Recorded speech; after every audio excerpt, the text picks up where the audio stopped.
what you can do. Take me out to the ball game. Take me out with the crowd. Buy me some peanuts and cracker jack. I don't care if I never get back. Let me root for the home team. If they don't win, it's a shame. For it's 1, 2, 3 strikes, you're out at the old ball game.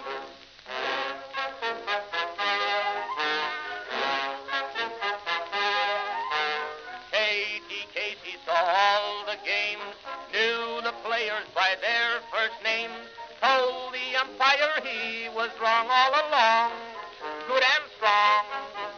When the score was just 2-2, Katie Casey knew what to do. Just to cheer up the boys she knew, she made the gang sing this song.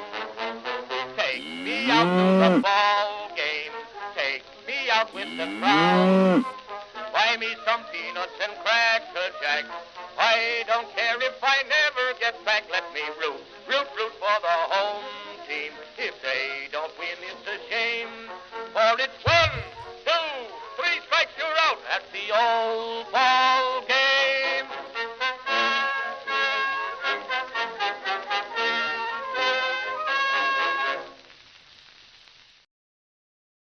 Greetings, folks, and welcome to live coverage of Orioles baseball, where this afternoon the Baltimore Orioles will be playing the second game of a 3-game series against the New York Yankees at Yankee Stadium in the Bronx. How you doing, everybody? It's your old pal, the BirdWatcher here. People call me BW for short.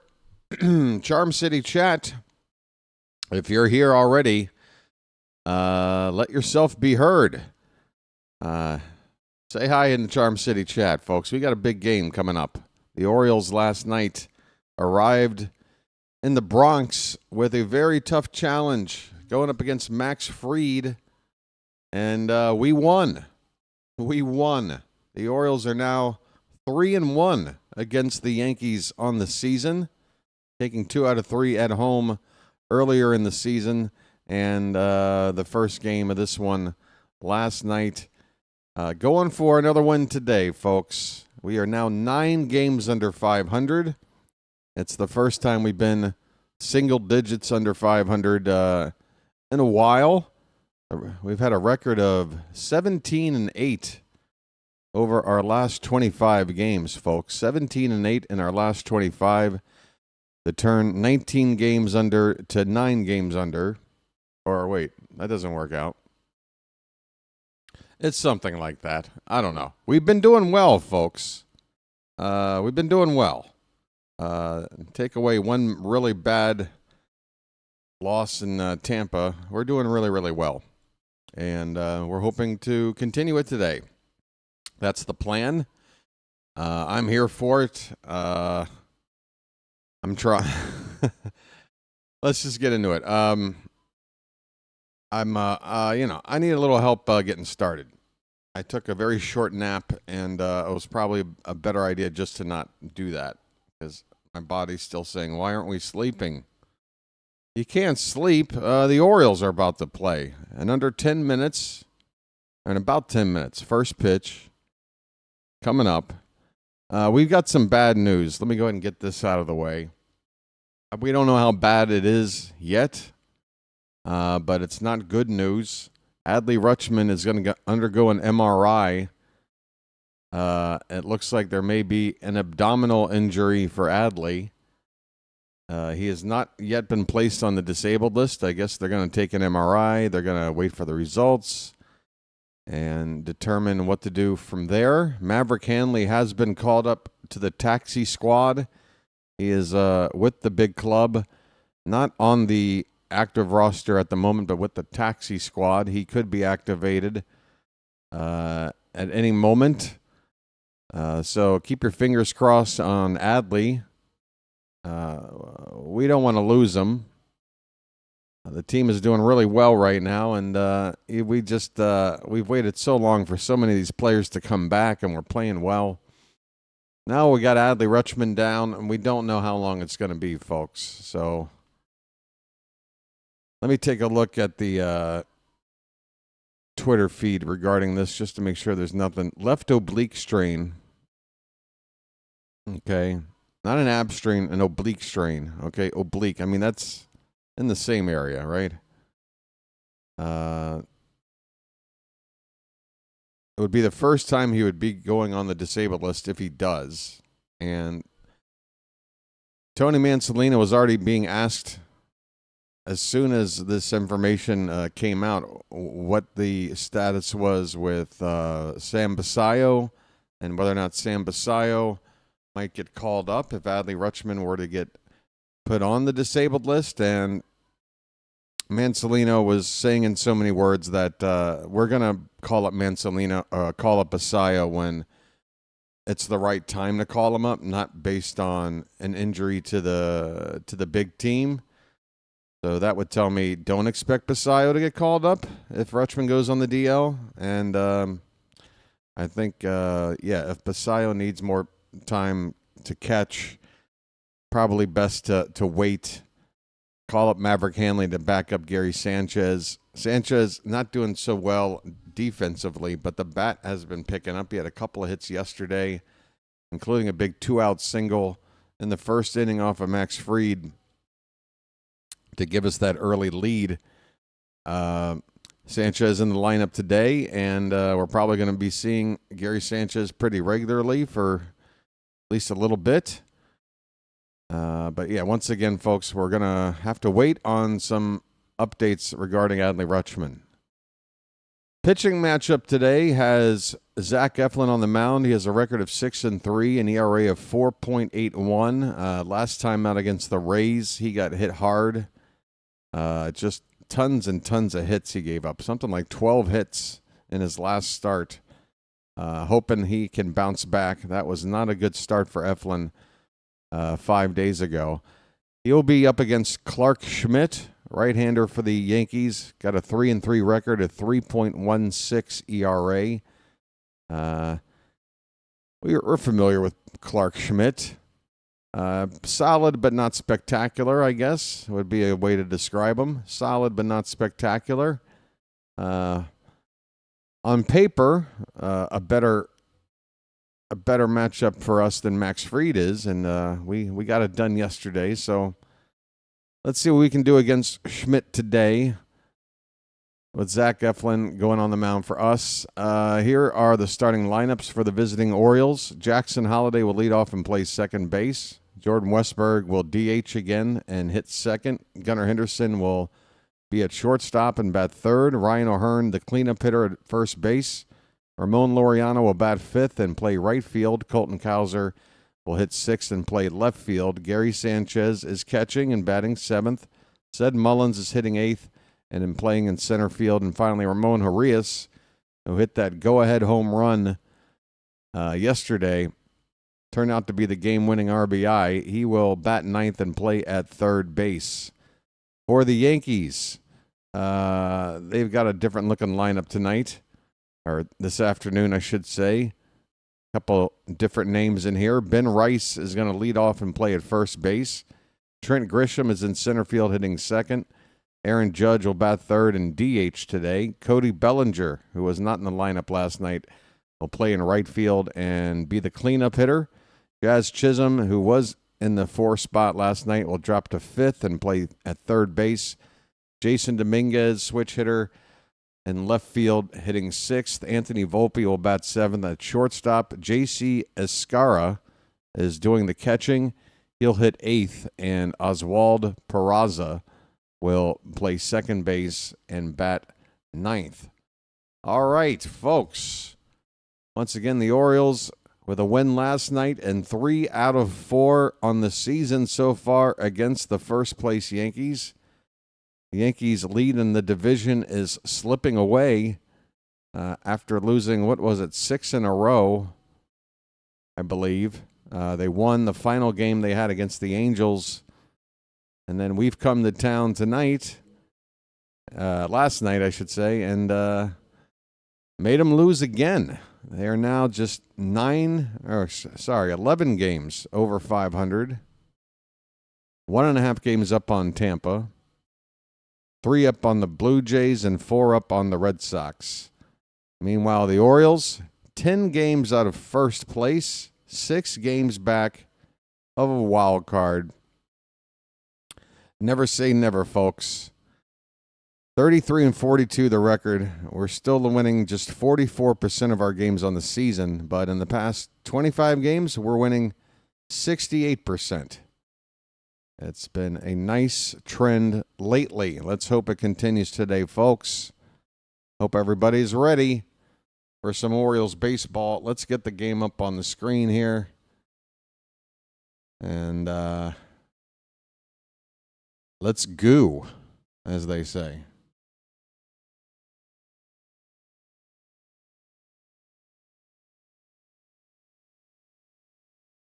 Folks, if you missed last night's or yesterday's game, let me give you a little bit of a highlight clip to hear while I get this game up. Here's what you missed if you weren't around for last night's game. 2-2 pitch. Way outside, ball 3. Folks, I can feel it. I can feel it. I have a brother.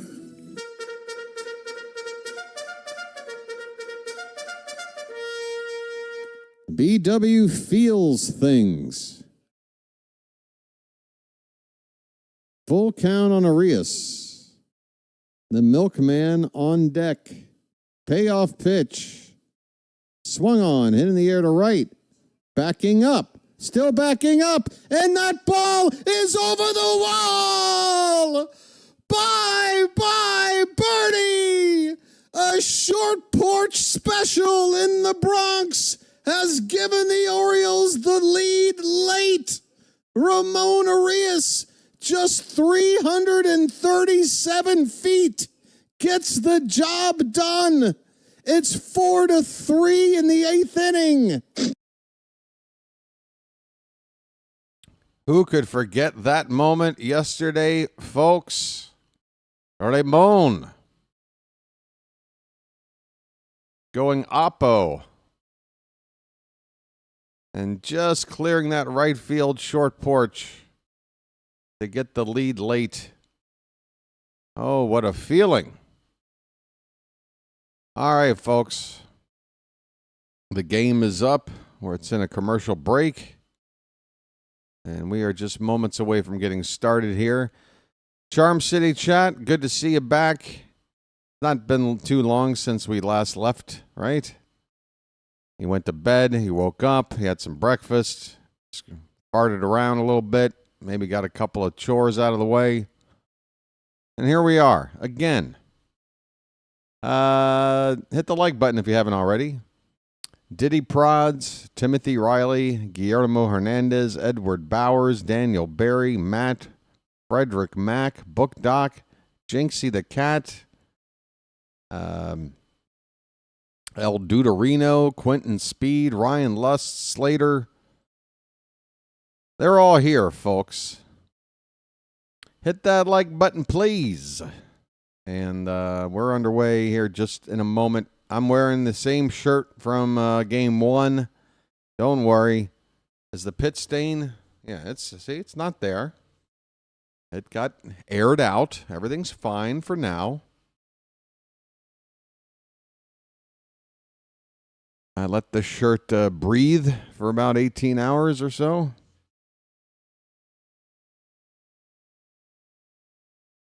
All right. We've got hearts going off in the chat. Just like at the end of yesterday's win.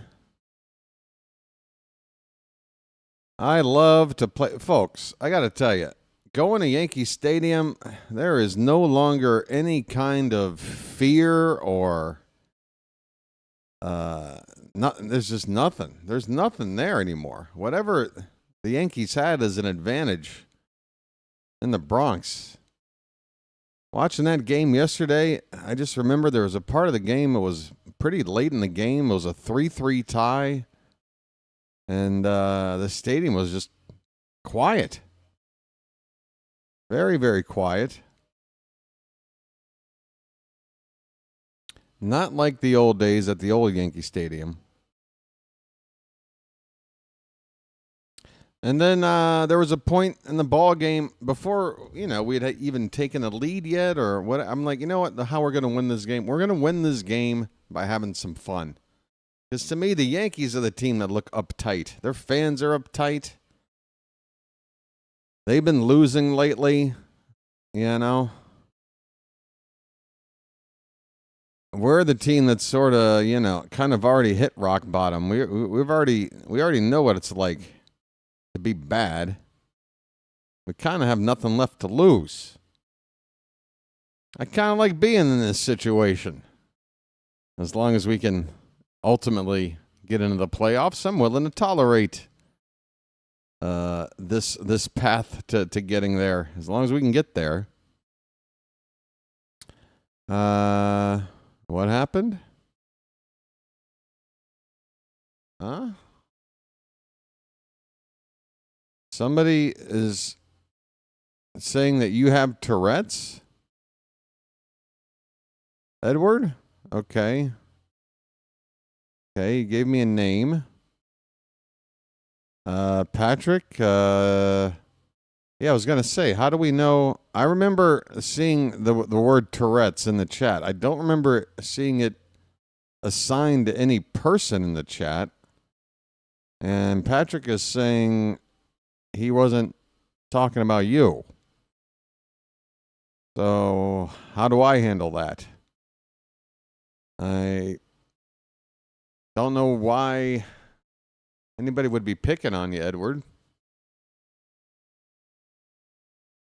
Anybody else able to corroborate this? I don't know. I don't know how to handle it because we got two people with a different side of a story here.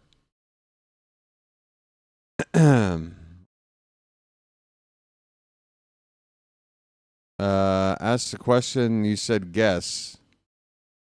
Stuff might have just been misinterpreted, Edward. Okay. Doesn't sound like. I mean, Patrick, you didn't intend to insult Edward, right? I mean, that's mainly the deal, right? Okay, Edward. Guess we need to figure this out before first pitch, guys. Come on, we got a Orioles-Yankees game on here.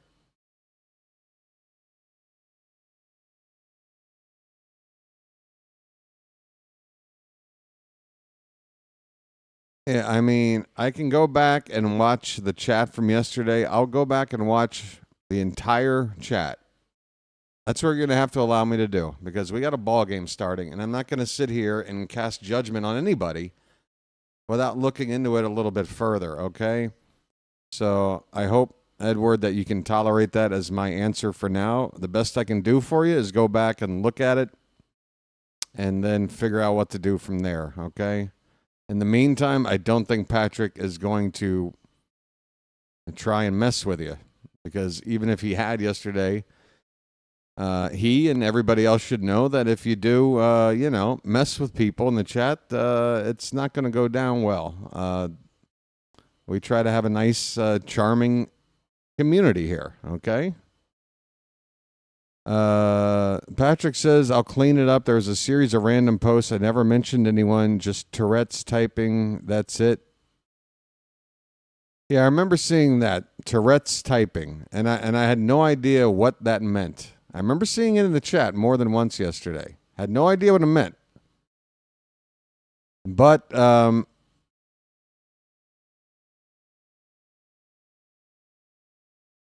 don't understand that. Never meant it toward Edward except answer his question. Well, if it's to answer a question, then it's toward Edward, right? I don't understand that last part. That seems a little bit contradictory. It may not be contradictory, but I'm just trying to understand what you're saying.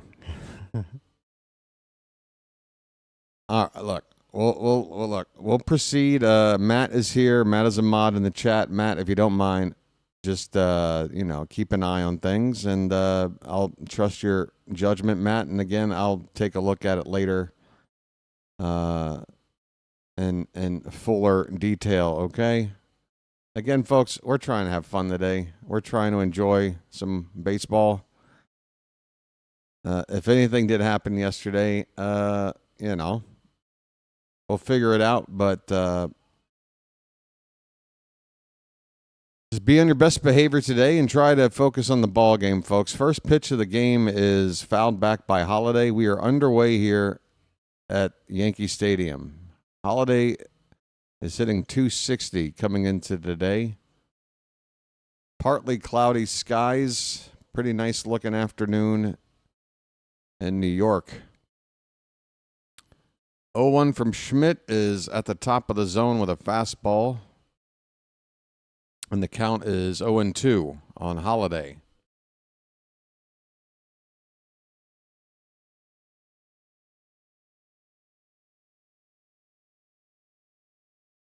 This one's hit on the ground to second base. And Holiday will be the first out of the ball game. A ground out 4-3. Peraza playing at second. Defensively for the Yankees, it's Dominguez in left, Grisham in center, Bellinger in right, Chisholm at third, Volpe at short, Peraza at second, Rice at first, and Escara behind the plate. Here is Jordan Westberg. West is that way. Who had a tough night at the plate last night, but made an amazing play in the field at second base. I think it was the final play to end the 8th inning. A ground ball headed up the middle toward his right. Long way to get there. He laid out with a diving stop of the ball, popped up and threw out to first. Really nice play. Swing and a miss here. It's 0-2 on Westberg. Can I put up the other game scores? I will. We have a scoreboard. We have another screen, and it'll be up momentarily. I mean, has another game even started yet? Here's a foul ball back. It's 0-2.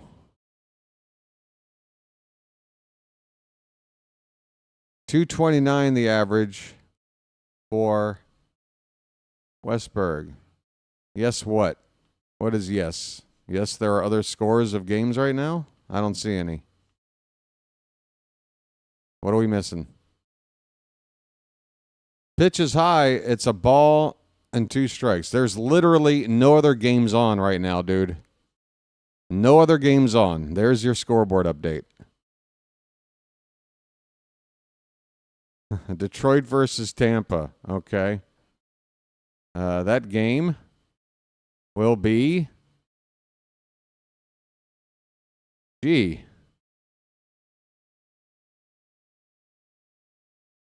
I don't know when that game will be. Tigers Rays.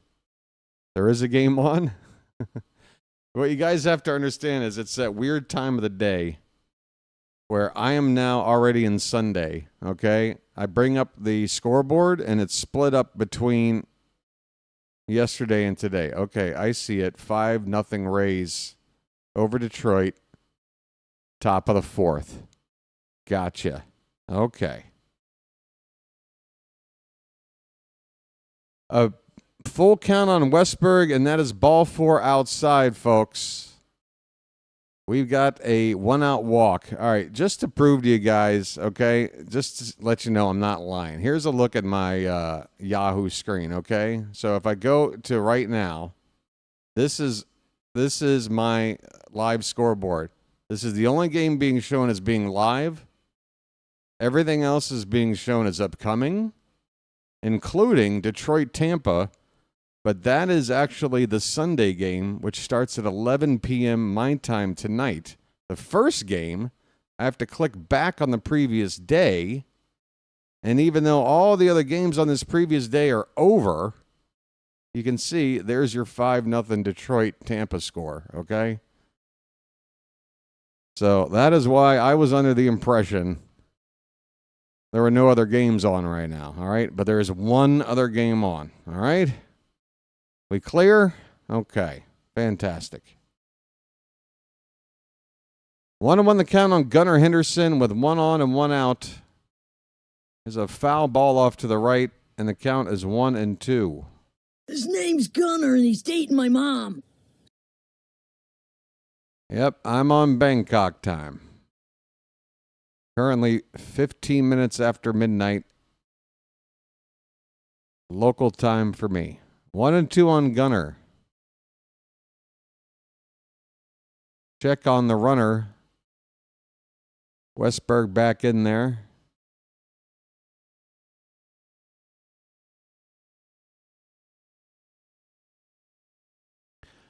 Henderson's hitting 285.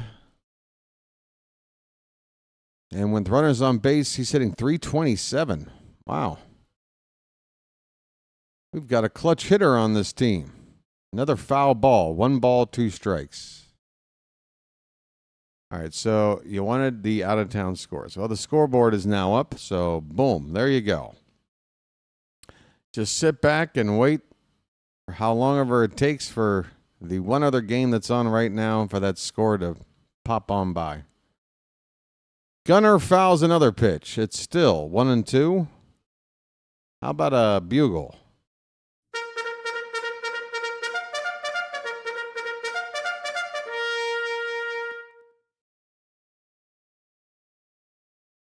I try. The 1-2 pitch. Way up and away. There goes the runner, and the throw down looks late. Westberg. Steal you a base.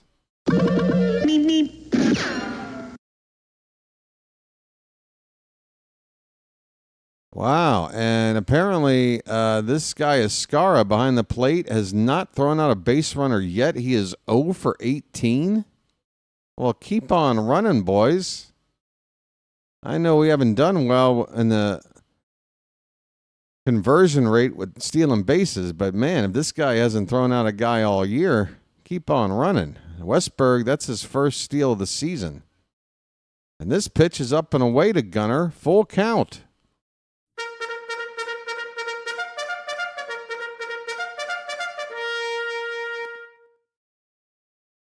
Full count, Westberg at second. 3-2 pitch to Gunner inside. That would have been ball 4. He fouls it off.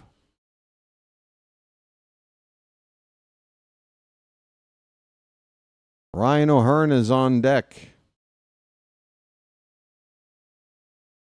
18 pitches from Schmidt.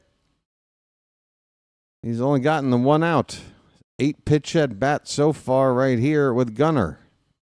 Number 9 is low and in, ball 4. Gunner flips the bat, flips the elbow guard, flips the shin guard, takes his base. I'm walking here. I'm walking here. 2 on with 1 out, folks. Here comes Ryan O'Hearn.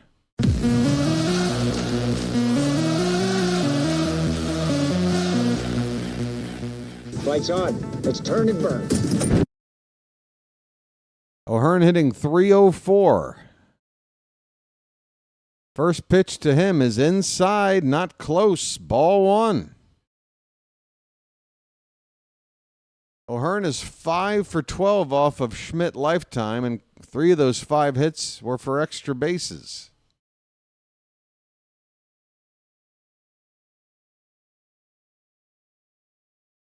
A 1-0 pitch. Swing and a miss. He got a cutter right down the middle.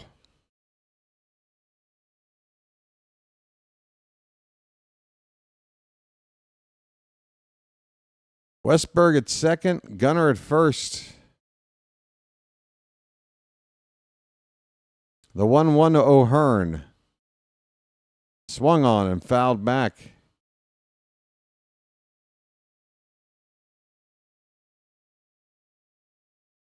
O'Hearn is hitting 276 with the runners in scoring position.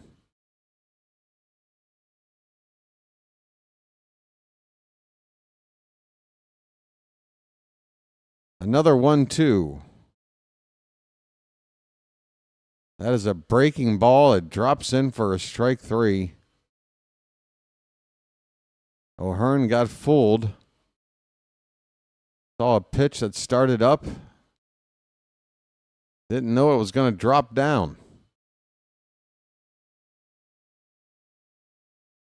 2 down in the inning.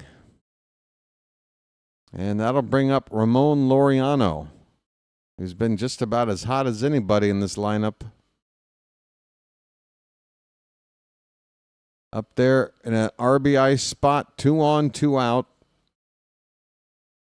Similar spot, Gary Sanchez was up in the first inning yesterday. Drove in a pair of runs with a 2-out hit. That was second and third. We got first and second with 2 down. First pitch strike to Laureano on the inside edge. Ramon just threw a rock at me. Got 9 home runs and 22 RBI. And for the first probably month and a half of the season, wasn't really playing all that much. Maybe a couple starts a week. Here's a line drive to the left side for strike 2. In April, the Orioles hit 190 with runners in scoring position. In May, they hit 224. This month, 282. We are getting better.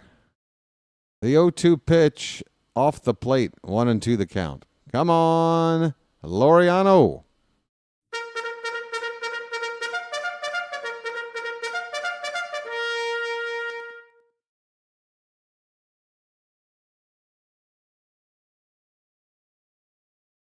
Orioles are wearing the black jersey tops with the orange lettering with gray pants. Same jerseys as last night.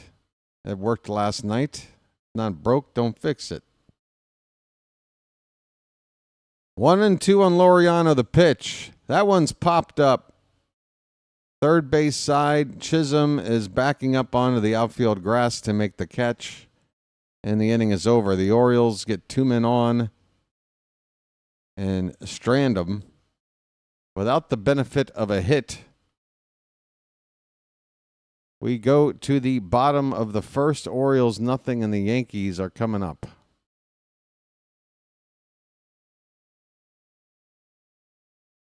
Pair of walks in the inning from Schmidt. He had to throw 27 pitches, which, despite the fact we went scoreless, making him throw 27 pitches is a victory.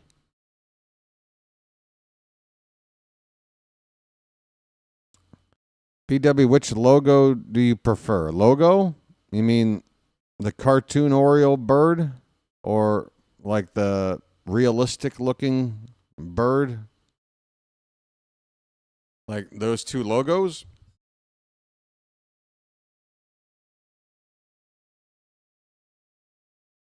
I mean, I think the cartoon bird is just more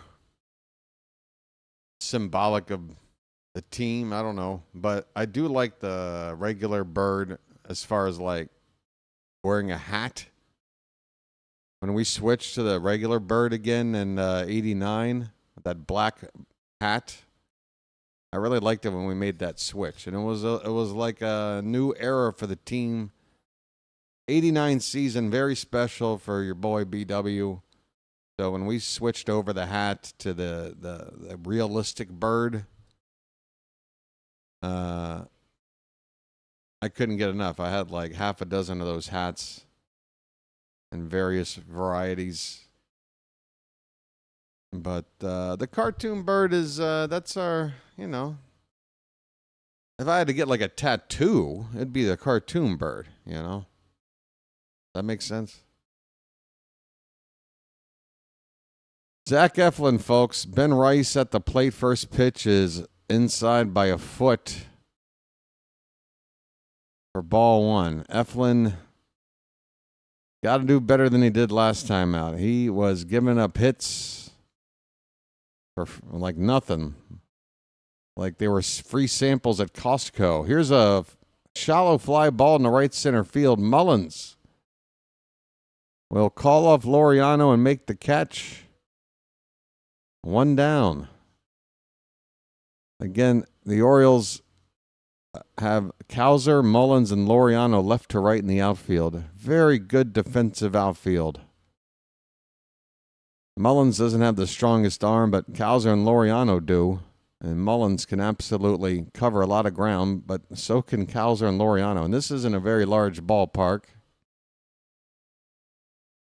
So if a ball can be gotten to, we've got the guys out there that can go get it. Here's Trent Grisham. First pitch is a strike. Next one in the dirt, and the count even a 1-1.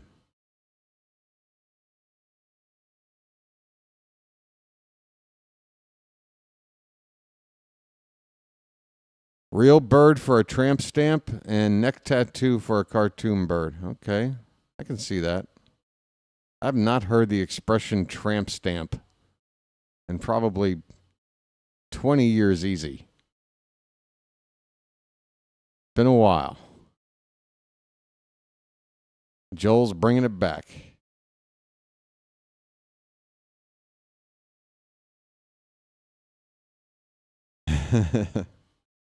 Hey, man, all those ladies. I told those ladies back in the day in the 90s, you just wait. You just wait till you're like grandma age, and you try to explain away that tramp stamp. When you're at the next family reunion and you got to lean over to pick up something, and your little nephew's like, what is that? Line drive into the stands. Another ridiculous line drive, short porch home run here in the Bronx. Trent Grisham. Just ridiculous. I mean, this is just a line drive anywhere else for a hit.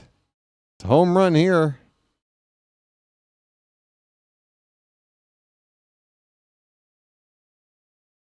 Pitch right over the middle of the plate. And here's Aaron Judge. 1-0 Yankees on a home run by Trent Grisham. Judge looks at a first pitch strike.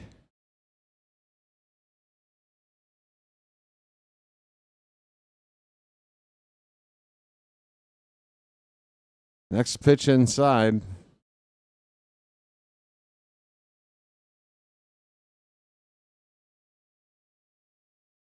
I mean, not only is it so short, it hit off the top of the wall, too, folks. Unbelievable. That ball bounced off the top of the, what is that, a 5.5-foot wall, 335 feet away. Ugh. I mean, if you thought Arias' home run yesterday was a cheap shot, good grief.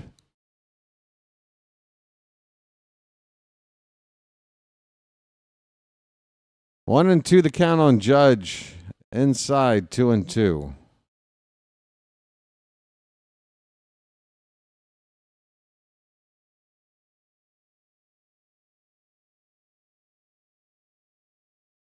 I've never had a bumper sticker I've regretted. I guess I've been good at my bumper sticker choices.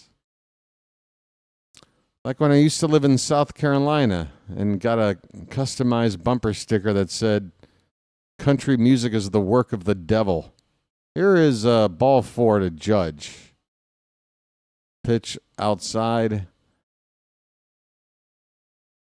I got no problem with it. You're never going to see me complain when Aaron Judge walks. Look how large he is next to Ryan O'Hearn. Jesus Christ. O'Hearn is no tiny dude. He looks tiny next to Judge. Here's Cody Bellinger. First pitch is outside. 259 average for Bellinger. 10 homers, 38 driven in.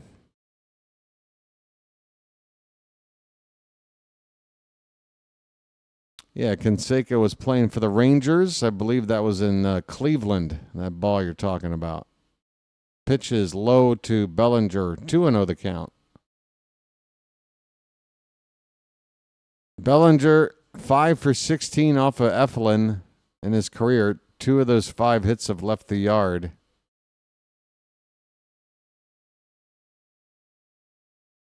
This one is fouled away. 2-1 the count.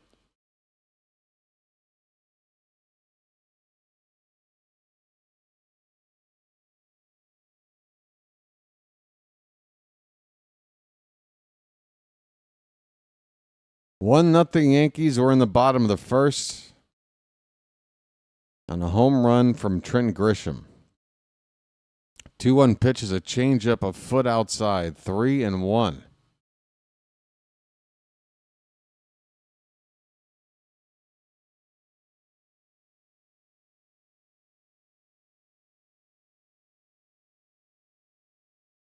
Hit on the ground and through the hole, a base hit. Judge will stop at second base. Zach Eflin's given up 3 hits already.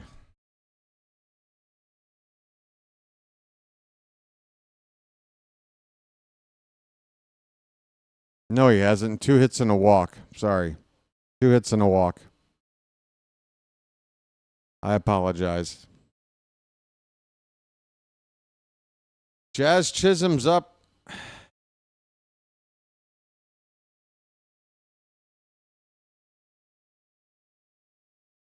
First and second with 1 out. Swing and a miss on a curveball from Eflin. David France is here. Let's go. Ms. Janet is back. Oh, Ms. Janet, did you miss a hell of a game last night? Pitch up and in. The count is 1-1 on Jazz. Everybody was asking about you. Where's Janet? Where's Janet? Yeah. Everybody. 1-1 pitch outside, 2-1.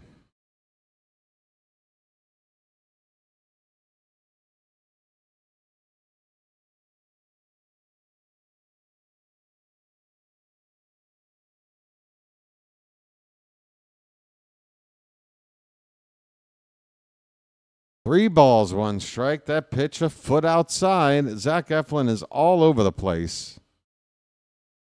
22 pitches into the ball game. He's gotten 1 out. Pitch. And we got lucky. That would have been ball 4. Chisholm chased one off the plate, fouled it away. Full count. 13 balls and 10 strikes in the inning. And again, that last one really should be a 14-9 ratio. This one's fouled away. Still 3-2 on Jazz.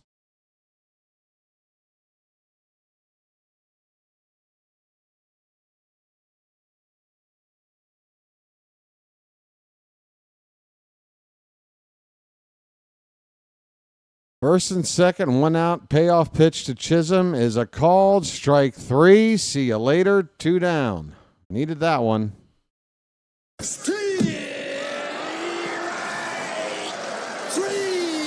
Well, y'all come back now, you hear?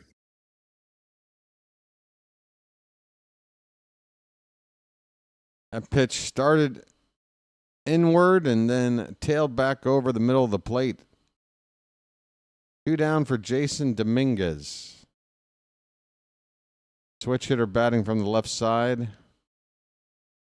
And taps one foul off to the right.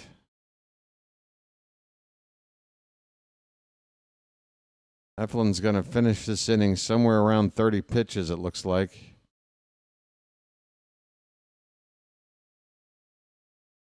Number 27 coming up right here. That is inside. 1-1 the count.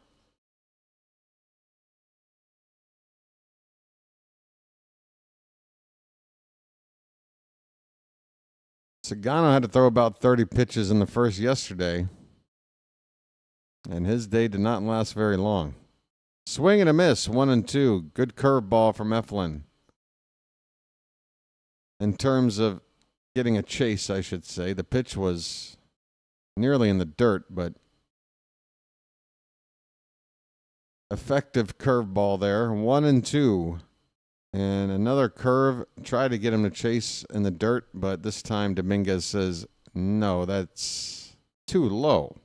2-2, 2 down, runners at first and second for the Yankees. A run already in here in the bottom of the first. That is called strike 3, a sinker on the inside edge. Well, y'all come back now, you hear? It was a rough start for Eflin there, but it's finished up pretty nicely with a back-to-back strikeouts to end the inning.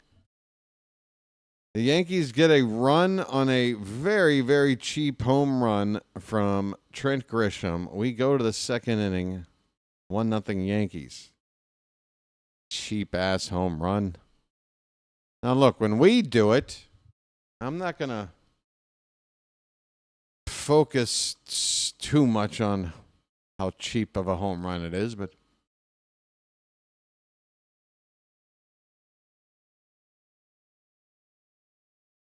darn, I was supposed to ration that for the rest of the ballgame. Now it's gone. All right, folks, I ain't messing around. It's too important. Gave us some good luck yesterday. It's time for the hat.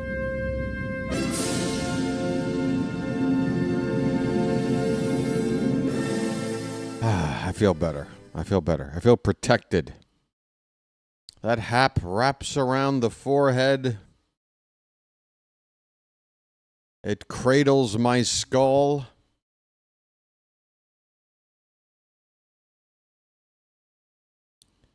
My head feels better.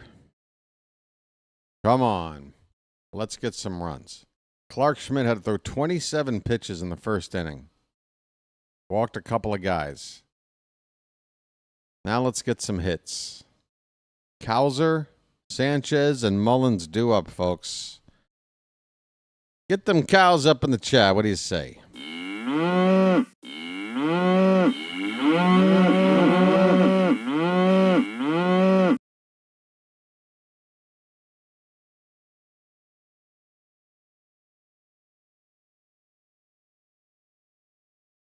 First pitch to the milkman is a strike on the outside edge, a cutter from Clark Schmidt.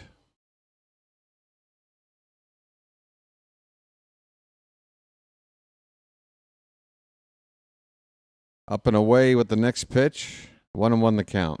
Cowser's average at 215.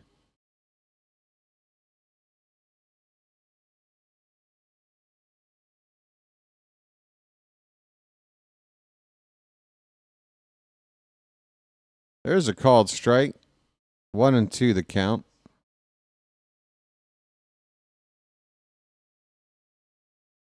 Yeah, I just posted a highlight of the Orioles home run on my Twitter feed last night. My Twitter account. Mentioned a couple of you guys. See maybe you could spread the word. I might have gotten a couple of subs out of it. So that's good. 2-2 the count on Cowser, leading off the top of the second inning.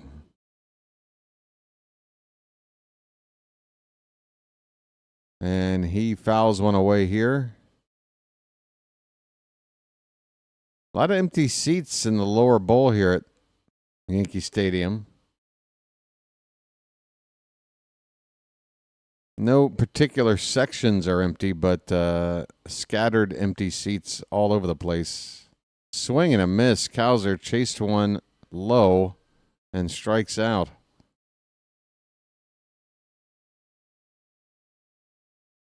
One away in the top of the second. Here comes Gary Sanchez. The Kraken has been released lately. Release the Kraken. And depending on what the status is with Adley Rutschman, we might be seeing Sanchez in the lineup a lot more. First pitch swinging here. He pops it up on the infield. Ben Rice coming in from first base will make the catch. Just about 15 feet up from home plate. 2 down. Sanchez out on one pitch. You hate to see that.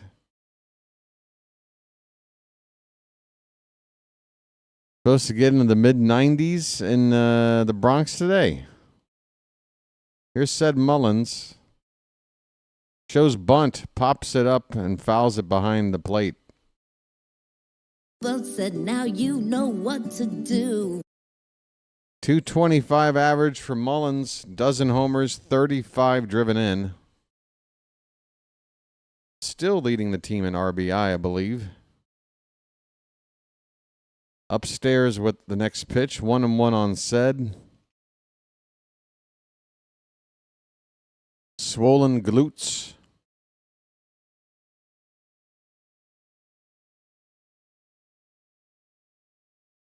That's a good name for a band.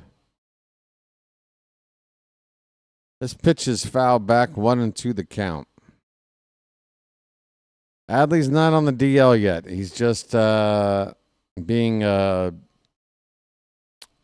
he's being what do you call it? Evaluated right now. He's had an MRI. They don't have results yet. Let's wait and see right now. 1-2 pitch is up and away, 2-2 on Mullins.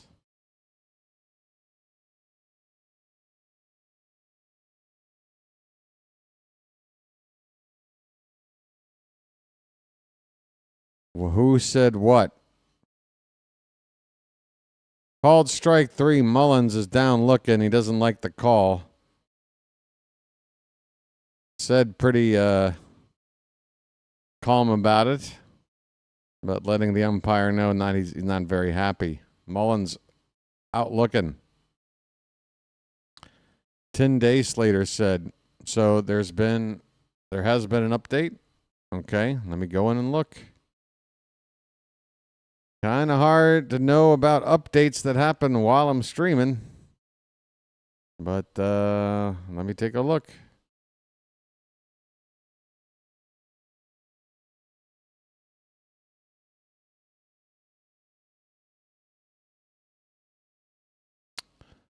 There it is. Ain't that a bummer? That is a bummer, man. All right, so Maverick Hanley is active and on the active roster, I would assume. Jeez Louise, another bird down.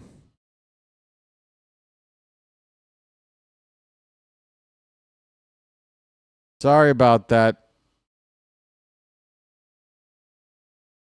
It's the 10-day DL, but when he asks how long is he going to be on there, it doesn't have to be 10 days. We don't know how long. Again, one thing I do know is that we don't have any MRI results yet. At least it hasn't been reported. So no timetable about how long he's expected to miss. But that is under an hour ago now with the official DL designation. Must have just posted that right after my last check before going on the air.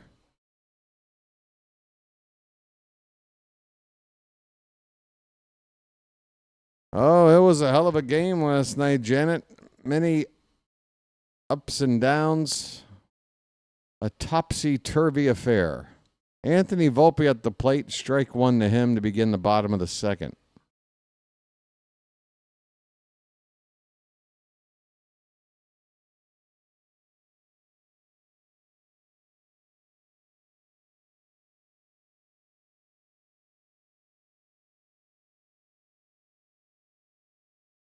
One pitch, foul to wall. Holy cow. I'm going to light my special lucky now. There is just something. I'm not 100% awake. I don't know why. The Orioles, Yankees. Foul ball, still 1-2 on Volpe.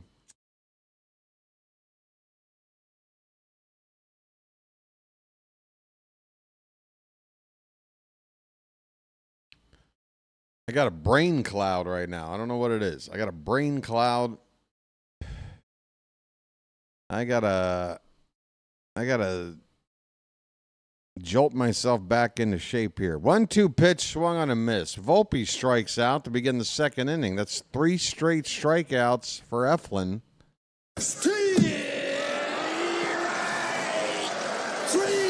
Well, y'all come back now, you hear? Struck out the final two batters in the first, and the first batter here in the second.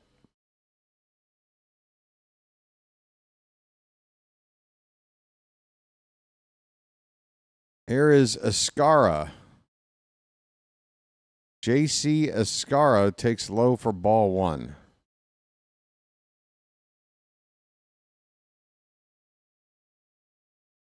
Next pitch is drilled to right field, and that ball is going to go. Second deck shot by Escara. Line drive home run to make it 2-0 Yankees.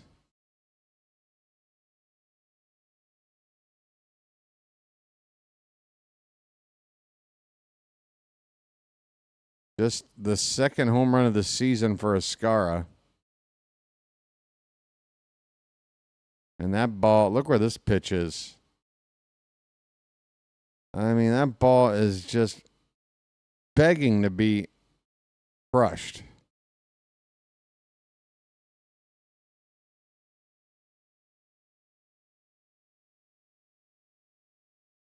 Two nothing Yankees, one out, nobody on. Here is Peraza, first plate appearance of the day, hitting 157.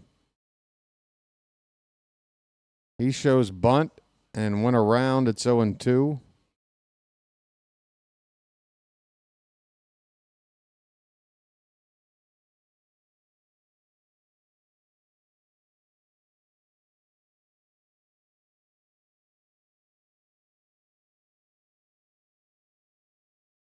And this one is reached for, rolled over to short, gunner over to first in time, 2 down.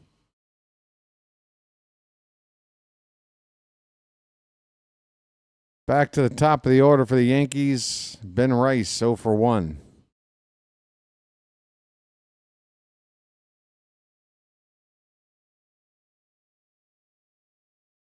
Zach Eflin with home run balls in each of the first 2 innings. Rice fouls the first pitch off to the right. And no, it wasn't Giancarlo Stanton home run or Cody Bellinger home run or an Aaron Judge home run. Trent Grisham and J.C. Escara. Foul ball 0-2 on Rice.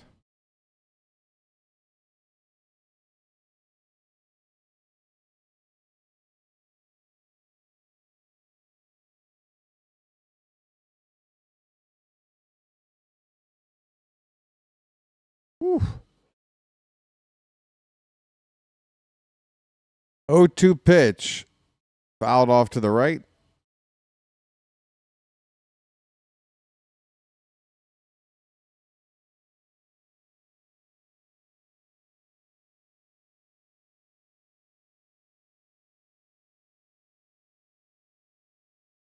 And the next pitch is off the plate. Outside a fastball. 1-2 on Rice.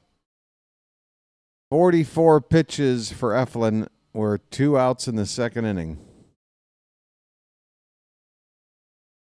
Low, 2-2. Why the hell would we want Volpe? That's your problem, not ours. 2-2 pitch. Ben Rice just went yard. Another second deck home run. Another line drive home run off of Eflin. He's given up 3 home runs. We're still in the second inning.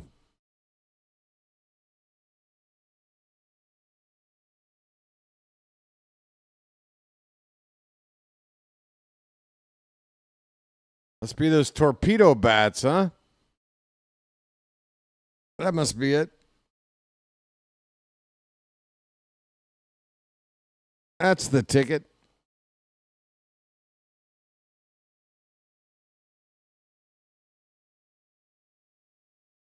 You say that, Matt, but I don't know how to call a home run with any less enthusiasm than just now. Trent Grisham Strike one on him. 2 down, nobody on. 3-0 Yankees. 3 home runs.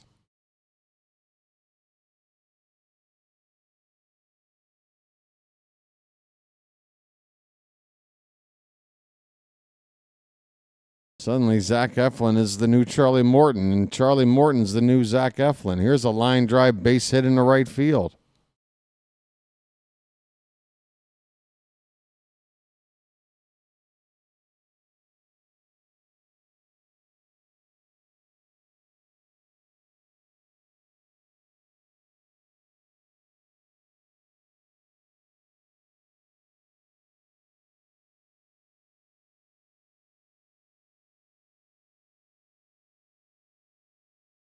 Mound meeting for Eflin.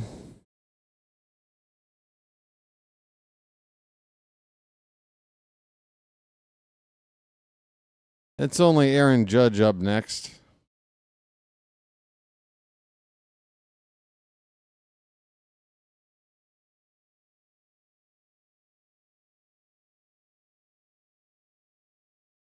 David, I think I have a lot of microphone silence right now because I'm feeling the same way you are. First pitch to Judge. Swing and a miss. He chased one. Judge walked his first time up.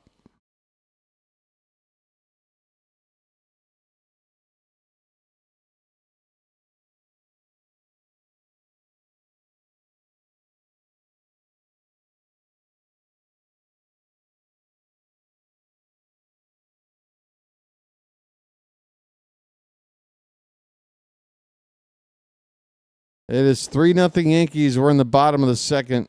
2 down, runner at first for Judge. The 0-1 pitch. Low and away.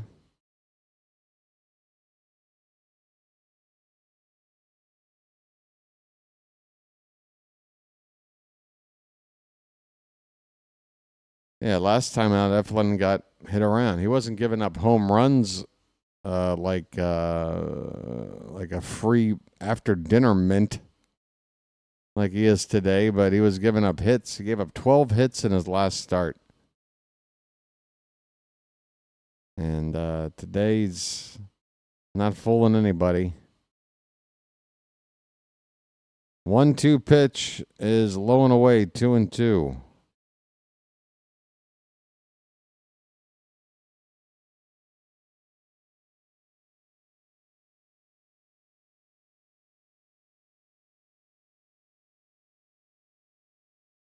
Two to Judge coming.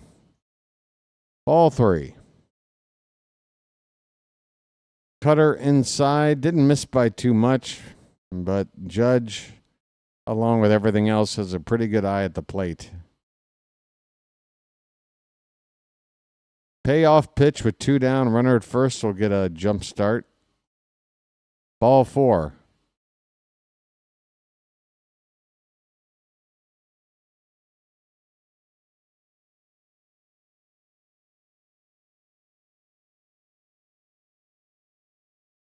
Oh, 55 pitches for Eflin. We're in the second inning. And another chat. Is this not? Surely French has been out here already this inning, hasn't he? I feel like I'm stuck in this endless loop right now, folks. I honestly feel like my equilibrium is totally off right now. Been feeling it since the first pitch. Something ain't right.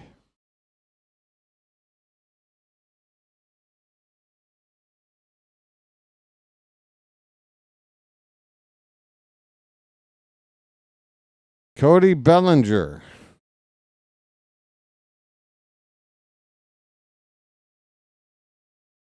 Could really bust this game open. Eflin gets a first pitch cutter to just get the outside edge for strike 1. Bellinger with a base hit his first time up in the previous inning. Oh my goodness, this ball is wild. A very wild pitch. Both runners move up. Second and third now, and a base hit scores 2. This pitch nearly behind the batter. 1-1 to Bellinger. Eflin gets the bottom of the zone. 1-2. 2 pitches away from 60. We're in the second inning.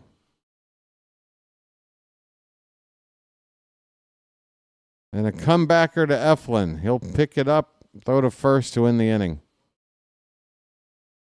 Not before giving up 2 more home runs, a couple of more base runners. Through 2 innings, 3 runs, 5 hits, and 2 walks. 3 of the 5 hits have left the yard. At the end of 2, it's 3-0 Yankees. Yay!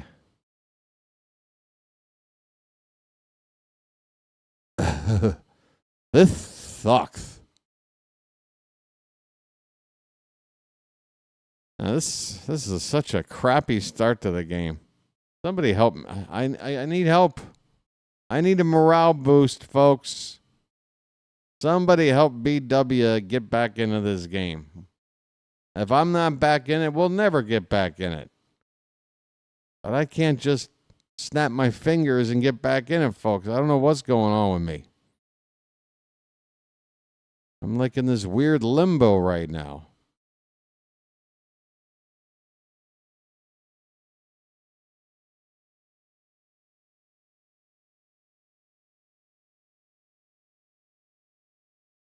You know, it could have been a lot worse.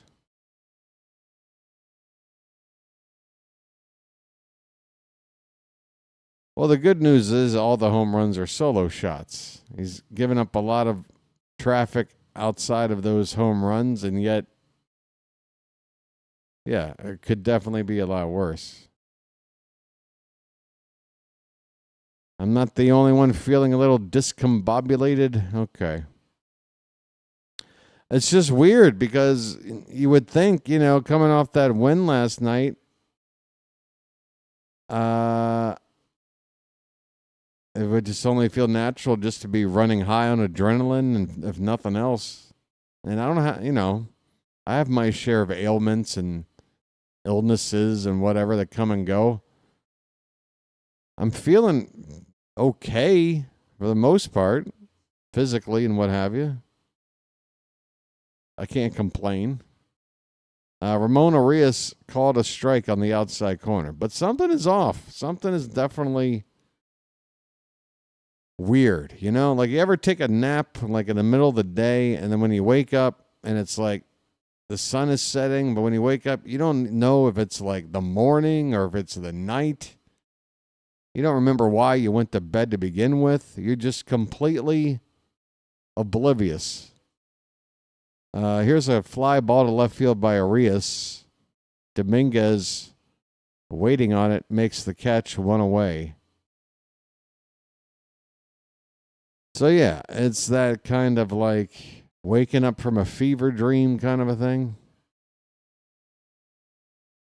But I've been up now for like 90 minutes, whatever it is. I should be out of it by now, right? Here is Jackson Holiday. First pitch is high, ball 1.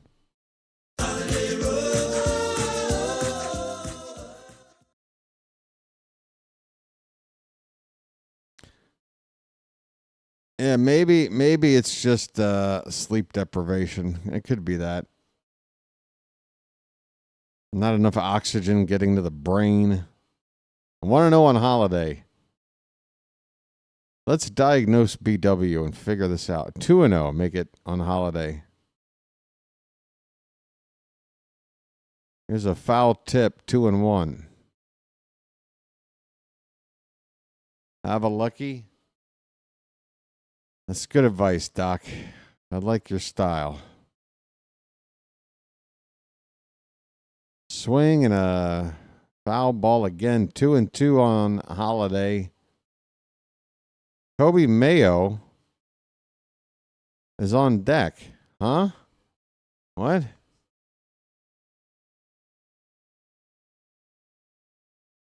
Why is Jordan Westburg not on deck? If you tell me there is something wrong with Westburg, what the hell is going on now? 2-2 on Holiday. Fouled straight back. Still 2-2. What is going on? He's DHing. What the hell is wrong with him?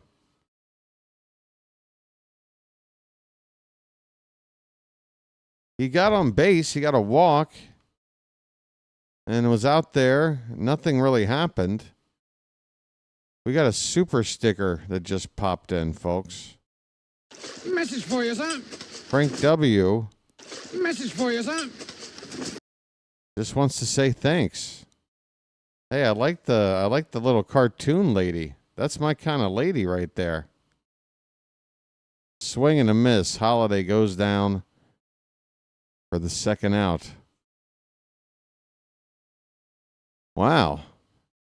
Hey, use this sticker more often, folks. I like it. That's my kind of Baltimore lady right there.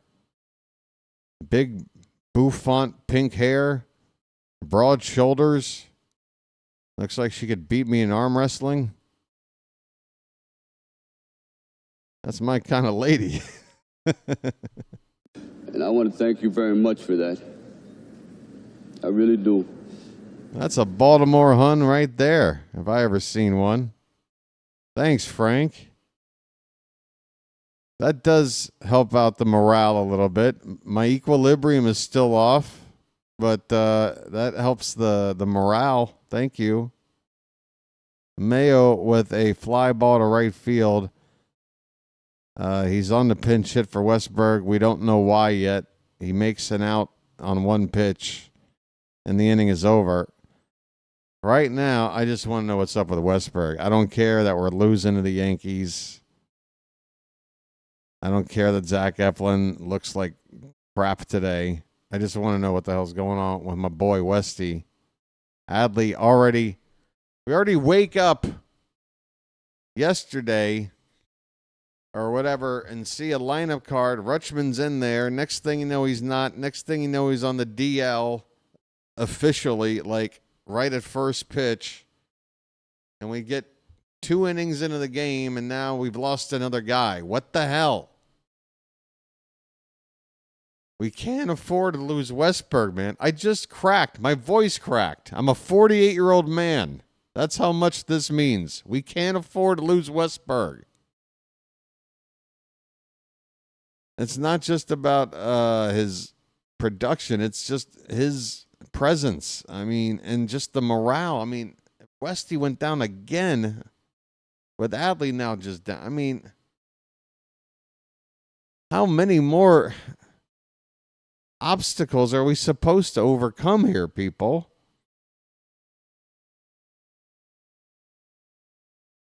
God, this mirrors real life a little bit too much. You're sitting there, you're going up, you're battling every day, you're grinding, you're losing more than you're winning, but you're still just trying to win, just trying to break even. You start to see some improvement, and then something else just knocks you back a peg. It just drives you nuts. Left hand discomfort. How? How? He's DHing.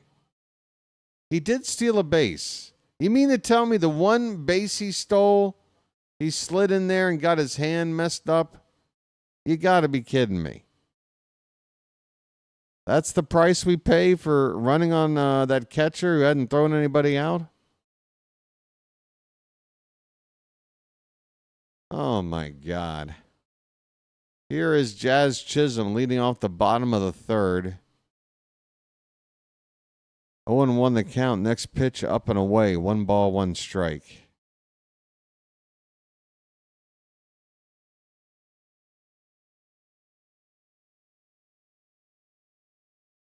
Yeah, it's one or the other. Either something with the swing or something sliding in the second. That's the only two things he's done with that hand, unless he ran down the tunnel because he's DHing and went and, flogged the bishop for 5 minutes and something went awry. I don't think they're going to report that, though. 2-2 the count on Jazz. That is low, full count. Let's just immediately go to a 6-pitch at bat after throwing 58 pitches in 2 innings. Line drive, base hit up the middle.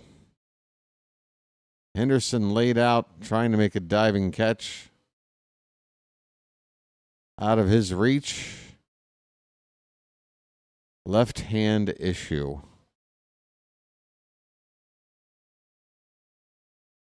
They're showing a replay of him sliding into second base right now, and it is his left hand that makes contact with the bag. So again, I would have to assume whatever happened on that stolen base.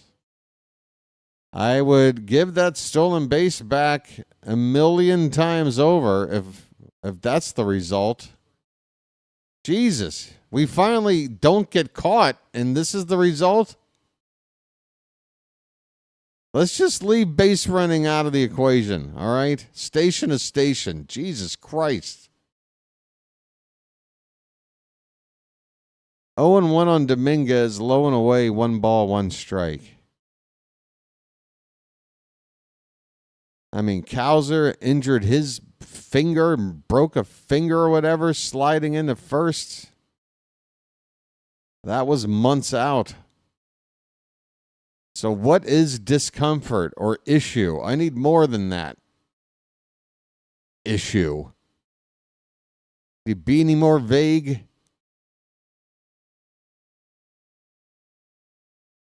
I'm having a right nipple issue right now. What does that mean? I don't know. You'll have to just guess.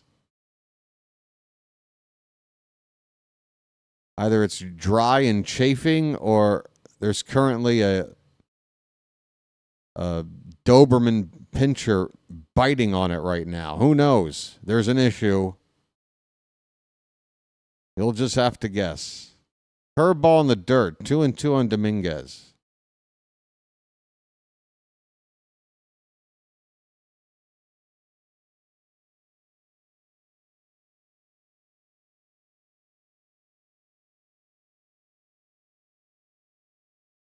Nobody out, runner at first. 70th pitch from Eflin. Hit on the ground and another base hit. Gunnar, unfortunately, playing up the middle. Had he been playing in a more straightaway position, that could have been a double play ball. Instead, it's a first and third and nobody out. That was a tailor-made double play ball if Gunnar's playing straight away. First and third, nobody out. And we have to now depend on the very quiet bat lately of Anthony Volpe to help us out to get this first out. Little nubber. That is a fair ball. It's going to be an infield hit. A swinging bunt by Volpe. You got to be kidding me. Oh, no, it's foul? That's a fair ball, right? Unbelievable. Bases loaded, nobody out. Swinging bunt by Volpe.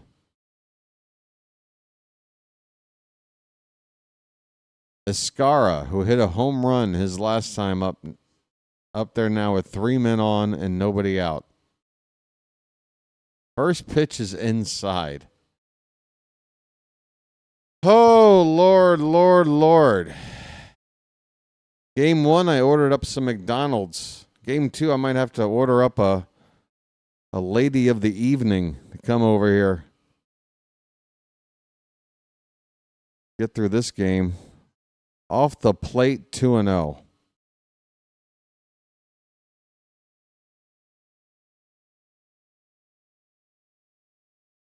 This game is on the cusp of getting away.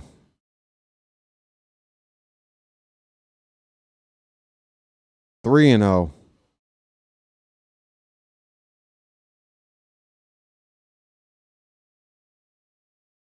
In this awful Yankee stadium, this modern stadium, just this crowd couldn't give a shit.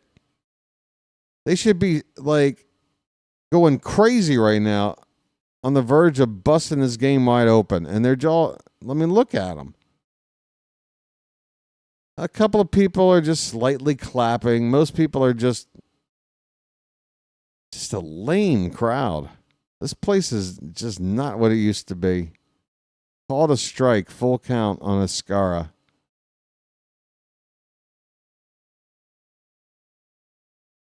I mean, listen to how quiet it is here. Bases loaded, full count, nobody out. You'd never know. Popped up, center field, Mullins. Throw coming in, Chisholm, lots of speed, is going to be able to score. Standing, the ball gets away, and more runners are going to advance. That's the big mistake. We never had a chance to get Jazz. Just get the ball back in the infield and make sure nobody else moves up. That was a mistake. Second and third with one out. We're just giving away runs.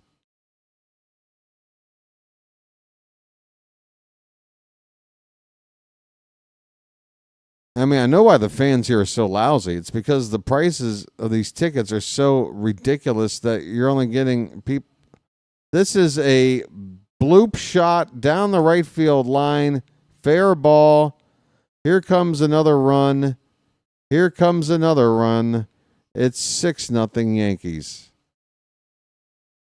Zach Eflin has been absolutely just bludgeoned out here today. Just as bad, if not worse, than his last start. Eflin's ERA now is over 5.5. He is closing in on Morton's ERA as we speak.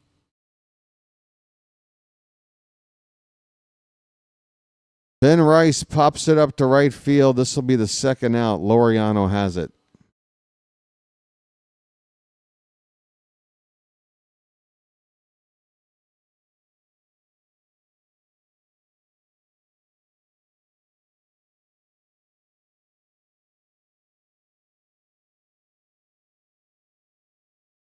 Props to Kevin Brown for sitting there. I can't listen to much of what he's saying, but I'm overhearing a little of him just sort of explaining away what we're watching right now without freaking out. Snap throw to first base after the first pitch to Grisham. Runner back there at first safely. I mean, how do you just calmly describe how this game is going right now? With Rutschman down and now Westberg down.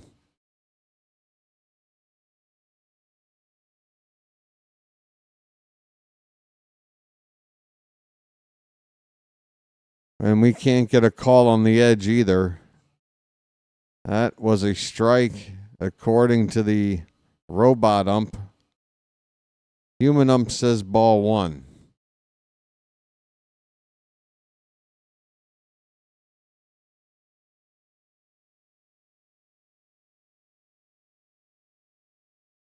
I mean, he will be taken out, folks, just based on pitch count. He's already into the 80s, so 4 innings at the most. That pitch is low. 2-1.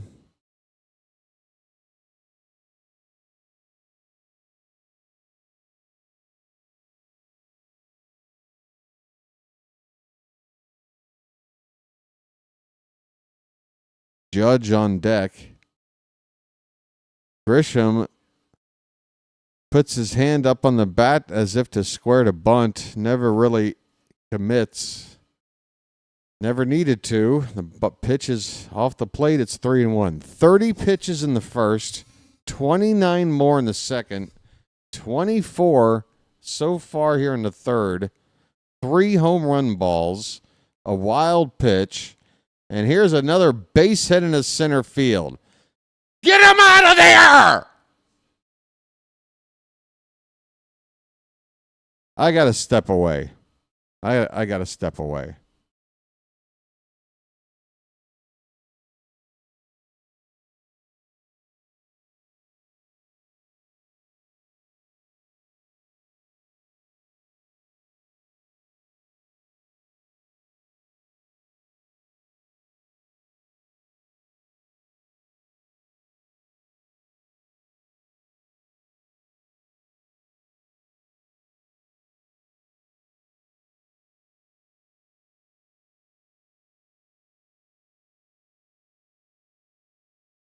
Aaron Judge is up.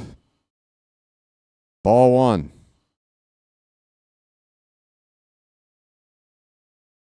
Judge walked in the first. Judge walked in the second.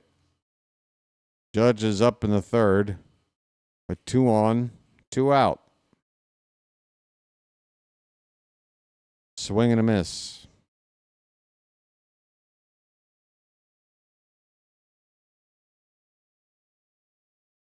Go right after him. Why not?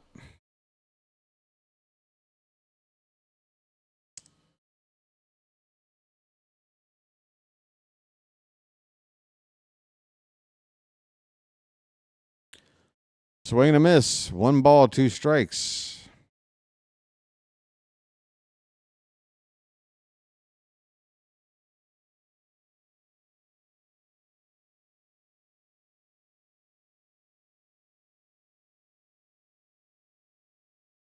One-two pitch to Judge. He chased the ball low and fouled it away. Next pitch from Eflin will be number 89 here in the third inning.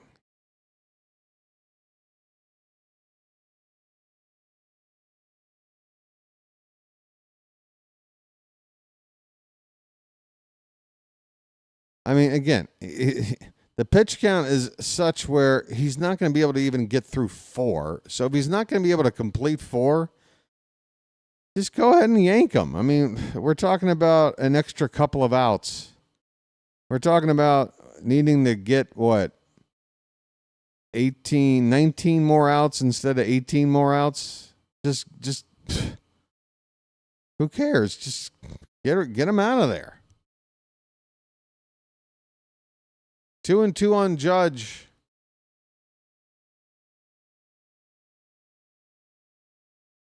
Pitch number 90. And he strikes out Judge. He strikes out Judge.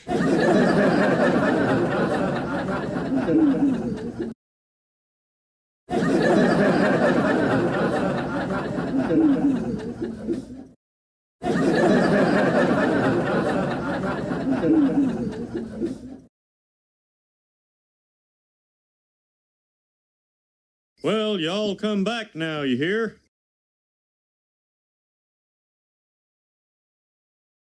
Now we are having fun.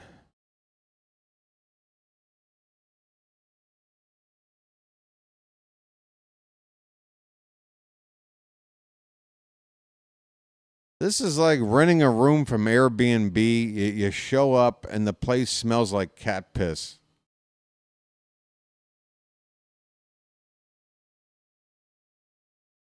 This stinks.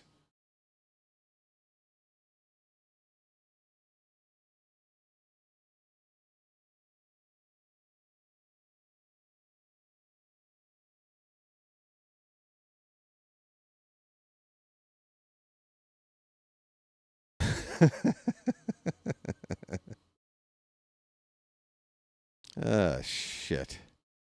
Oh, by the way, curse at will. Please, curse at will. Earmuff 8th inning, now in effect for the remainder of the day.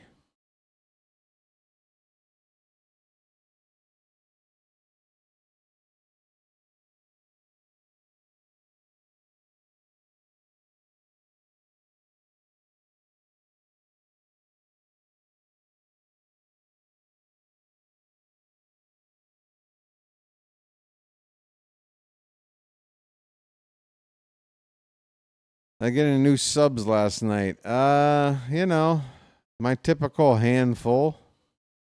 I netted a few. It was funny because I had a certain number of new subs right after the stream. I'm looking at the live count. And then I checked back an hour later and like 4 people had unsubbed because on a nightly basis, you'll have people that will sub up only so that they can chat and then immediately unsub and just continuously do that rather than just stay subbed. They don't want me to enjoy that subscription. They rather have me, they rather keep me in my place. Gunnar Henderson's at the plate. 1-1 the count. We're in the top of the 4th. Yankee fans, most likely, yes. His name's Gunner and he's dating my mom. He's stooping my mom.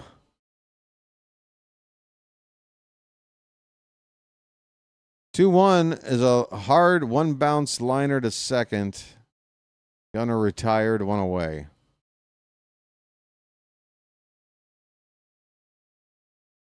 Hey, thanks. What kind of content were you modding, Janet, if I may ask? Was it sports or something completely different?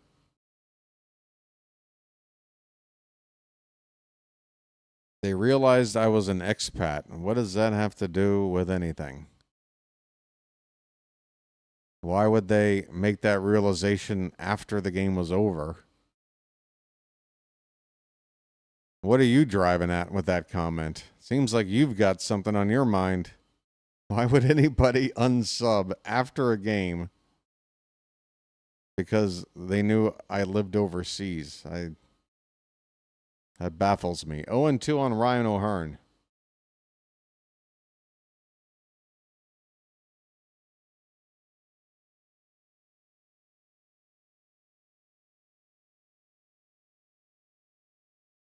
Pitch in the dirt, 1-2.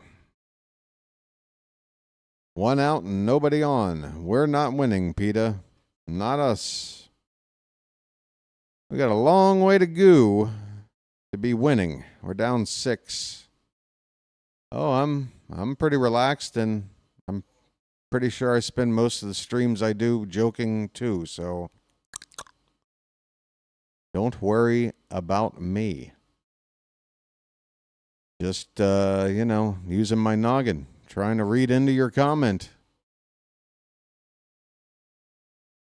There's a joke in there, and I'm trying to decipher it.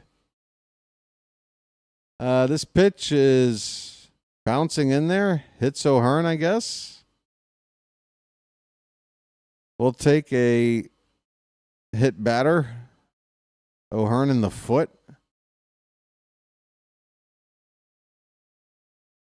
Right off the top of the front foot.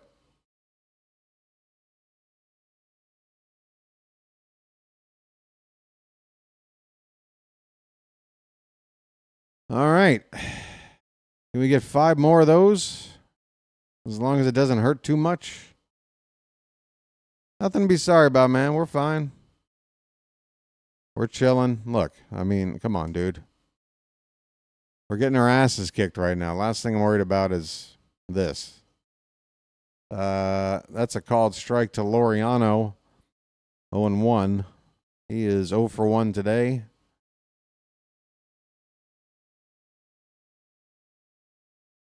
Thank you, Mac. Never say never, though. What if there's a scandal? I forgot. I'm not even on the screen. What if there's a scandal, Mac? What if, your boy BW gets caught up in a scandal, Unsub me if that happens. What if I get into a Hawk Tua kind of a... What if I get into a crypto scam? Hey, BW's meme coin will be launching next week, folks. Get ready. Be launching a meme coin shortly. Swing and a miss. Laureano strikes out. 2 down.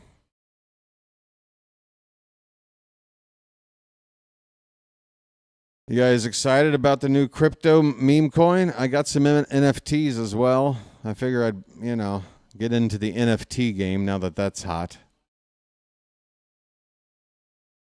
That worked out well for a lot of people, right? Called strike to Colton Cowser.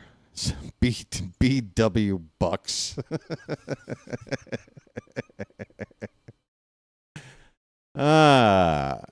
Is Chilo around? Where is that AI baseball card photo of me? I can see that turned into there's a pop-up to right field by Cowser. And it'll be caught out there to win the inning. The Orioles have gone hitless through 4 innings. The Yankees have 10 hits. We're getting our asses kicked right now. On to the bottom of the 4th. Oh, AB Normal's here. Oh, AB, I think it's time for Chip Chipperson to take over and call the rest of this ball game. Orioles are playing like garbage. Oh, God.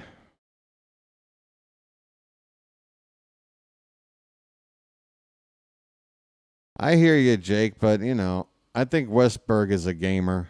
I don't think Westberg is the, ouch, I've got a hangnail, take me out of the ball game. I think Westberg's a gamer. That's why I'm worried. I don't think Westberg is the type to get out of a ball game unless there's a problem. How you doing, AB? Oh, the Chip is so mad right now.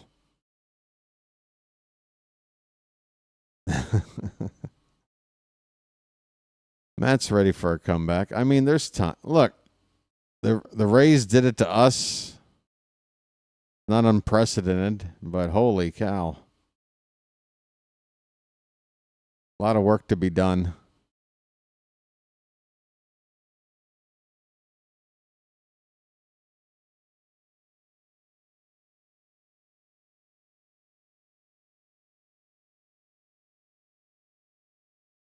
It is an arse handing up till now.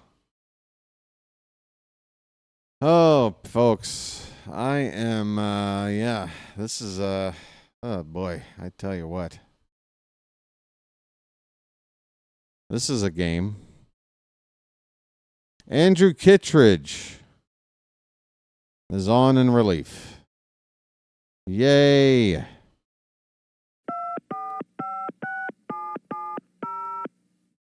Kittredge's ERA is over 5.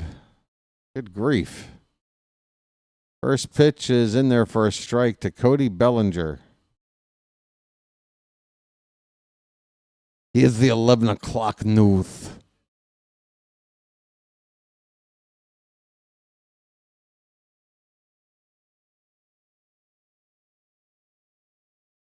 Oh and 1 on Bellinger. Make it 1 ball, 1 strike after a pitch in the dirt.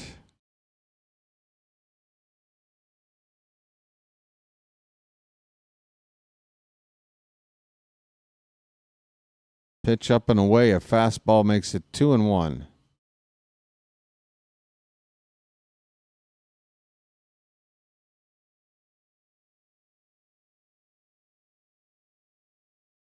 In the dirt, 3 and 1 on Bellinger. Good grief. Folks, we might have to start going way off topic here pretty soon.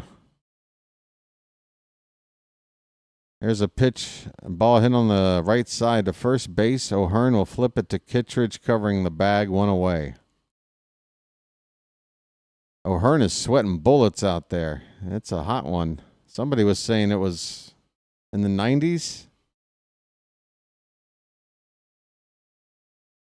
10 hits, 2 walks in 3 innings for Zach Eflin. 6 earned runs. 3 home run balls.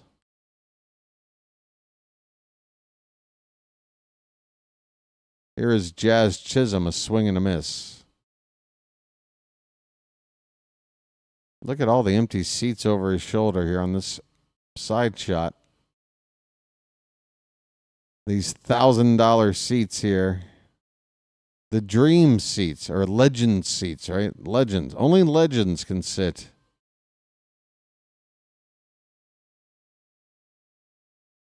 It's supposed to be 104 in Baltimore on Tuesday.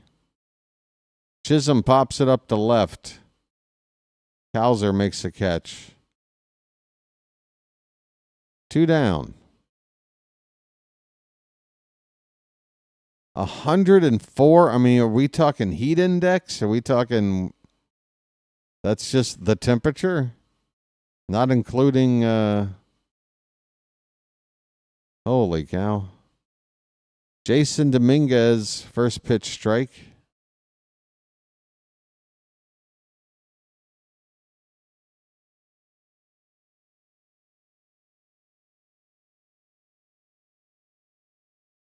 So, like with heat index, probably in the 110s for sure.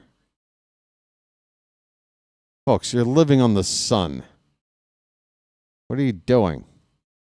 You're making Thailand sound like a ski resort.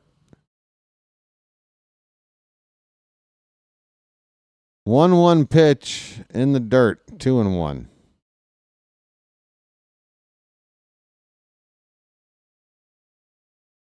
Whole east half of the U.S. getting clobbered. Swing and a miss.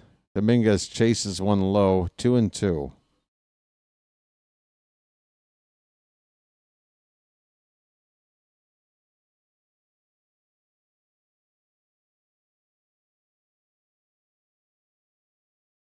Fouled away.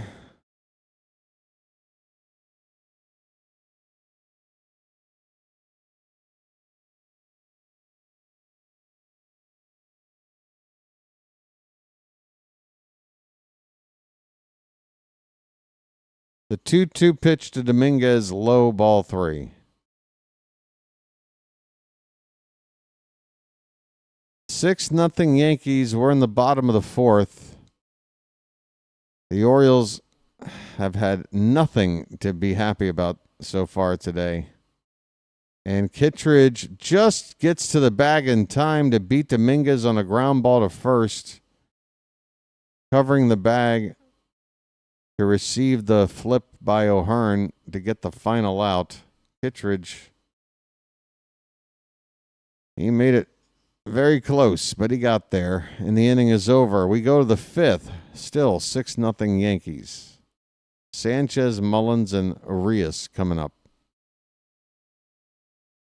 Idiot weather guy on TV said you might want to take precautions because it's going to be hot and humid. Yeah. Don't you love? Hey, folks, you might want to be careful out there. Oh, really? Thanks. Yeah, I love it when weather people, like, explain to you something. When, you know, like, you realize the people watching are, like, average age is, like, 57 years old, and you're talking to us like we're 3. Gonna be cold out there. You're gonna want to bundle up. Yeah.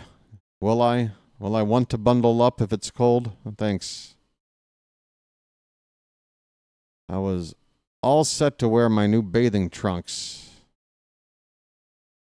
But if you're telling me to bundle up, okay.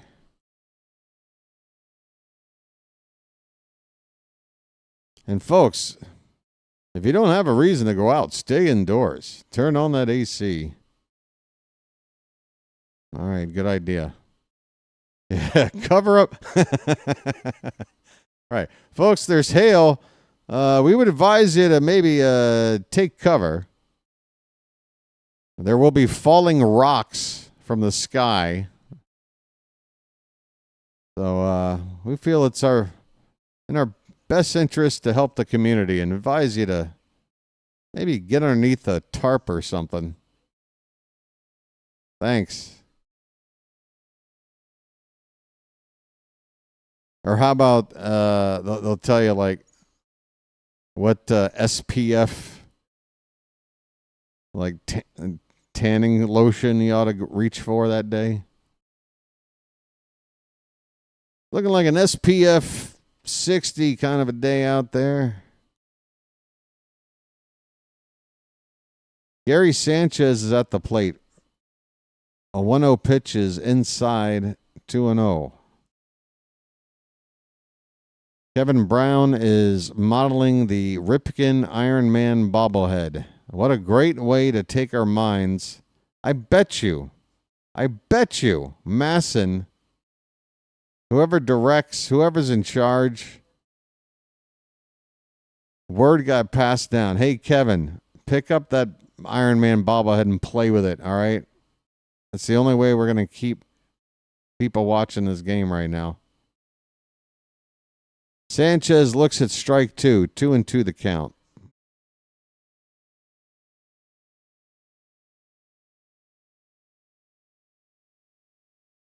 Well, Scott, that's what happens. We evolve. We try to make life more comfortable. And the more comfortable you make it for yourself, the less able you are to deal with the elements. Ground ball on the left side by Sanchez. He's out. 2 down. Peraza. Who's that over there? Making the play. So that's the trade-off. You get things that are considered to be, comforts. But the more comfortable you make yourself, the more uncomfortable you are when you're not in your comfort zone. Hey, Mullins with a fly ball to right. Be caught out there near the edge of the track.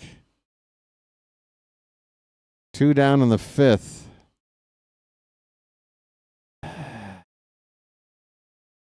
Once again, folks, BW has lifted the no cursing ban for the game.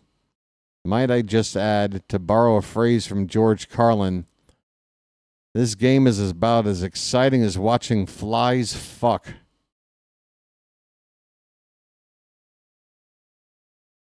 Ramon Arias fouls the first pitch away. 0-1 the count. 2 down, nobody on, top of the 5th.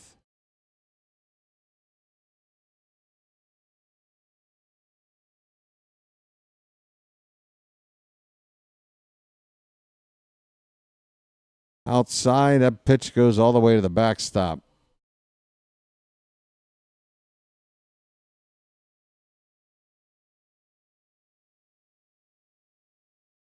Oh, I don't disagree.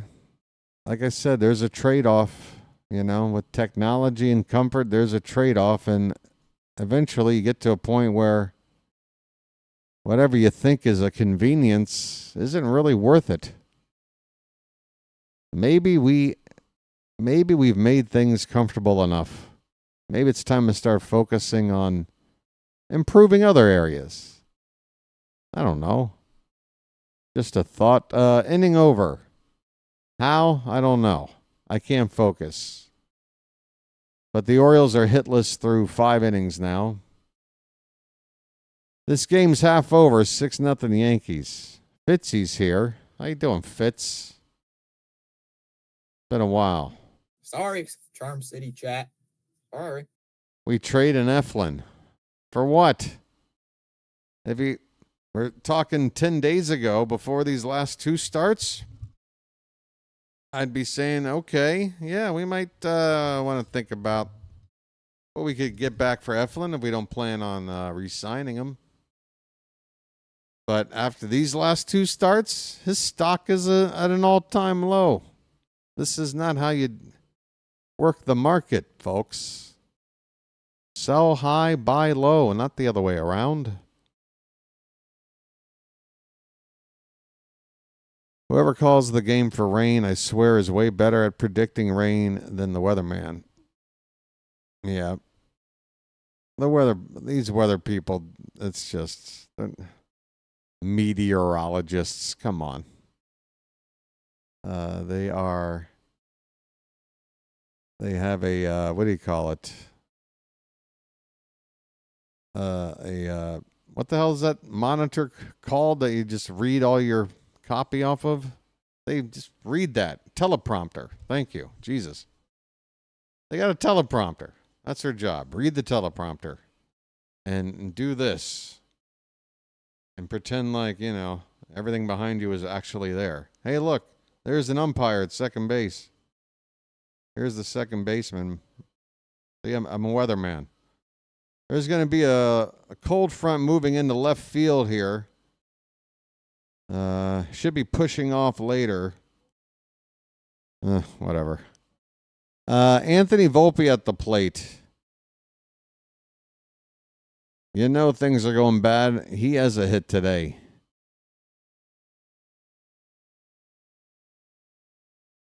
My town used to have 5 or 6 baseball teams, each age group, and now we got 2 teams because the rest of the kids are at home eating junk food. Yeah, I mean, I'm surprised you even have anything left, Scott. I mean, I feel like I'm part of the last generation of kids that grew up where, you know, there was leagues and you got on a ball team and kids actually played ball with, like, you know, just meet up and play ball. I mean, it doesn't happen anymore. Maybe in some pockets of the country, but not like the old days. Here's a fly ball down the right field corner, and that is a home run. Anthony Volpe with another cheap home run down the right field corner. You got to be kidding me. 7-0 Yankees.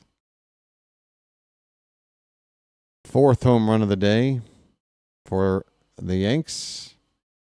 All of them. To right field. 3 of the 4. I'm not sure leave any other ballpark. Here is Escara. He's got a home run. The one he hit was legit. That one went to the second deck. Foul ball here. Strike 1 on Escara. Yep, Volpe did just homer.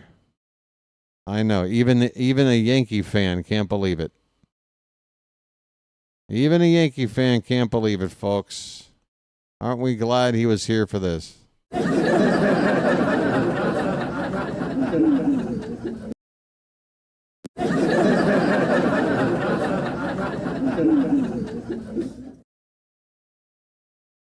Woo!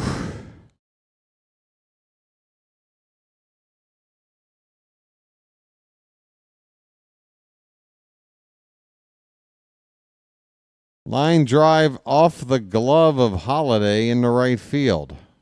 What happened there? It was hit hard, but why was Holiday unable to secure this?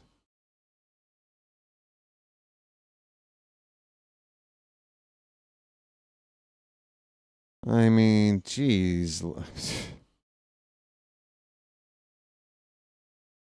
I mean, just start playing that yakety sax music from the Benny Hill show at this point.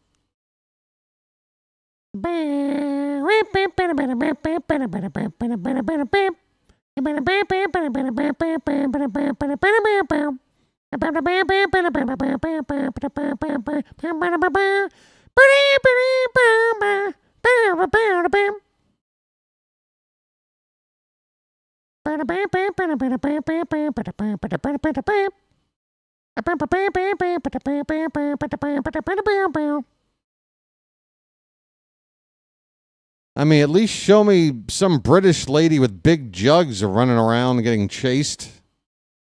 Benny Hill was more exciting than this. There's a strikeout.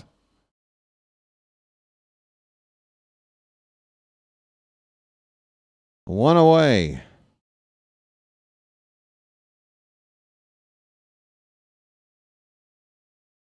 Yeah, you know it's bad when you make a Benny Hill reference in the 5th inning.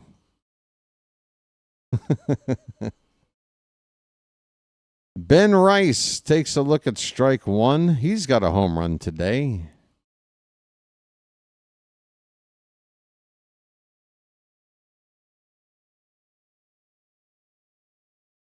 Low and away. Shoot, Mom used to chase out of the house wand and weren't allowed inside until lunch, and then the same thing until the street lights came on, and then you better be within earshot or no dinner for you.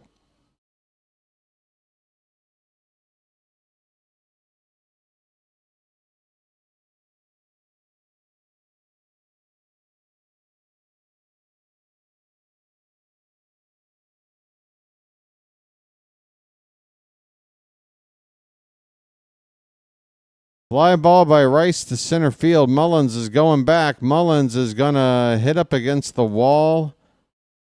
He never really made an attempt to catch the ball. And a runner is going to... Are we going to have it inside the park? Okay, it's going to be an RBI triple. RBI triple, 8-0 Yankees. What happened to Mullins there? That's kind of unusual for him to not at least make a attempt to catch the ball. He just kind of ran into center field wall, and I guess he decided he needed to try and play the ball off a bounce, but he was so close to the wall, you might as well just put a glove out and try to catch it. I don't know what the hell's going on. Folks, when Mullins isn't making sense, you know, this again, I go back to it. When BW ain't feeling right, the team isn't feeling right, something is off. Something's off with me.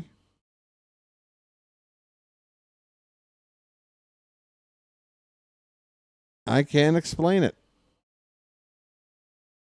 I don't even know if I should tell you people anymore if I'm not feeling right at the beginning of a game. Because I don't want to be blamed for anything.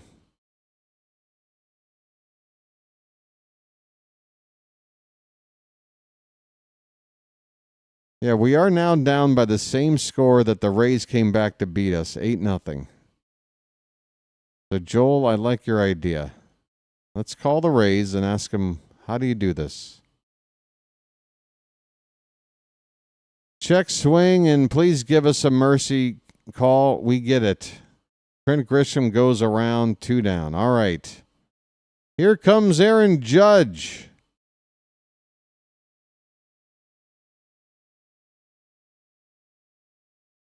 What good morning thing are you talking about? Yeah. See, what I don't understand about the good morning thing is that other than the first 2 seconds and the last 2 seconds, the rest of it's just I mean, there's really not much going on. Here's a ground ball to third, Arias over to first in time. The inning is over. But the Yankees add on. It is now 8-0. 8 runs, 12 hits. The Orioles have nothing and nothing. Nothing from nothing, get nothing. You got to have something.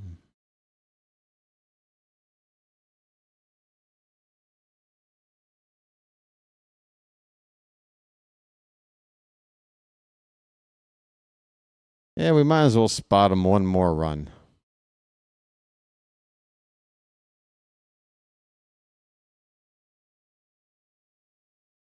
Folks, you know the deal.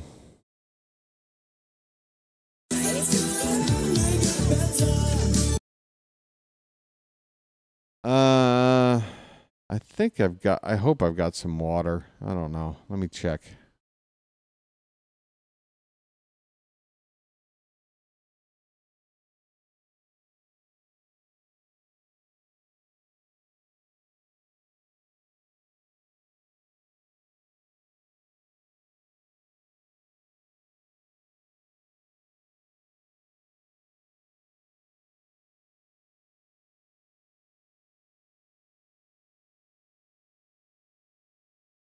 All right, folks, I think I've got this pretty much figured out. It's sort of here's the silver lining, and then here's sort of the blunt truth all in one. The silver lining is, look,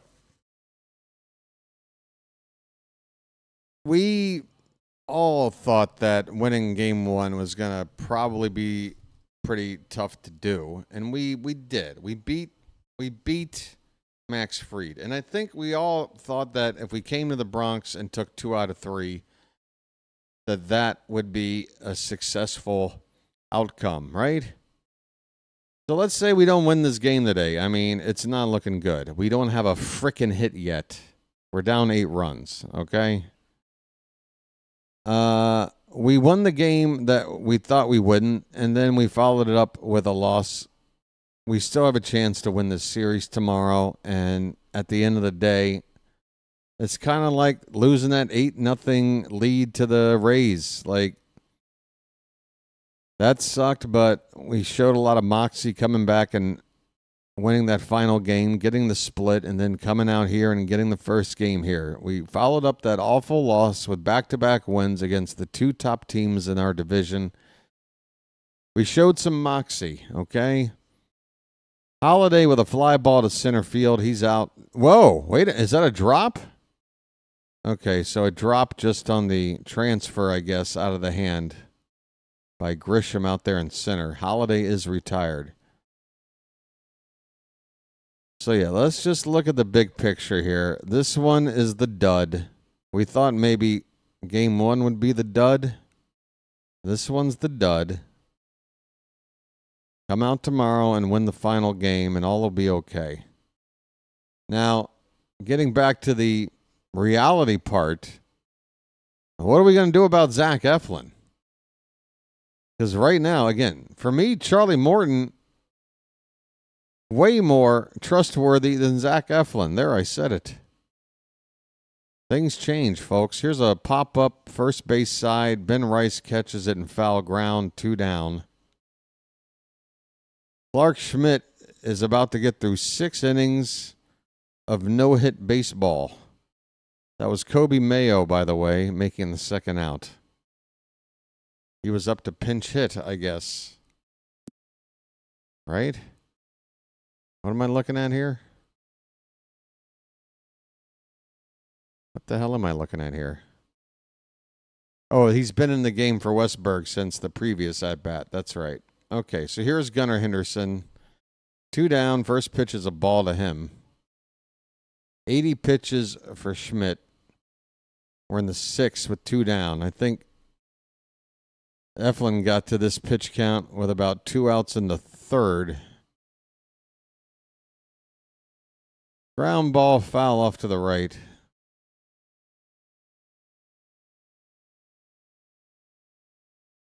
Yeah, folks, it's all about response. It's all about response. It's about winning series. If it's a 4-gamer, at least get a split. And we have made up a lot of ground lately. We just got to come back and win tomorrow. We got to win tomorrow. Ground ball to second, and that'll end the inning. Gunnar retired. On to the bottom of the 6th, 8-0 Yankees. Even if Westburg is down, Mayo is starting to heat up. Even if Rutschman is down, Sanchez is heating up, and then we have the number 1 catching prospect in the minor leagues. A lot to be excited about. Yeah, again, don't expect Basayo to get called up if Rutschman's down long term. Expect Sanchez to just be the number 1 catcher and Hanley to be the backup.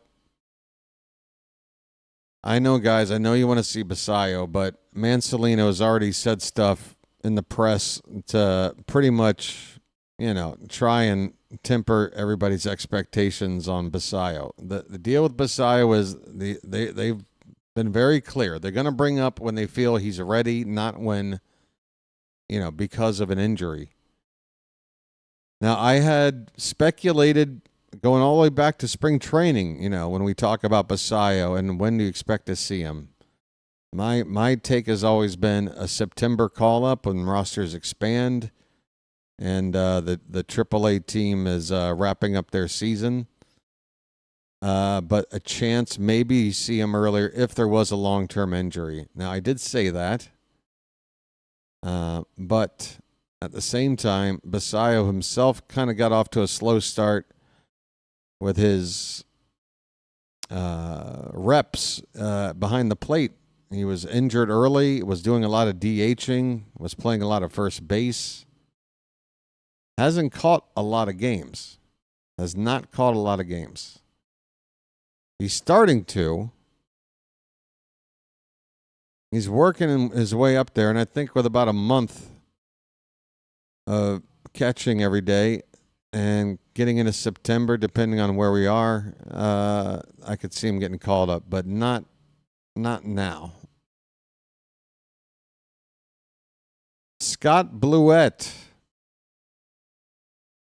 Hey, this guy came in yesterday's ball game, and big spot. He had to pitch into over the course of 2 innings. Get some big outs for us. To help get the ball to the mountain and get the save. He's on here in a bit of a blowout. It's 8-0 Yankees, bottom of the 6th. Bellinger will lead it off and fouls the first pitch away.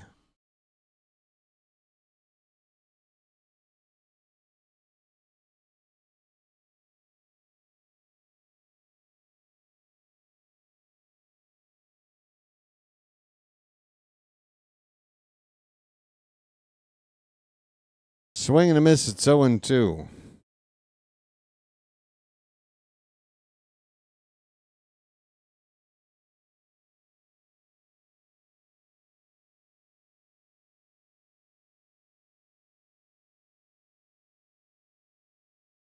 Here's a ground ball to first.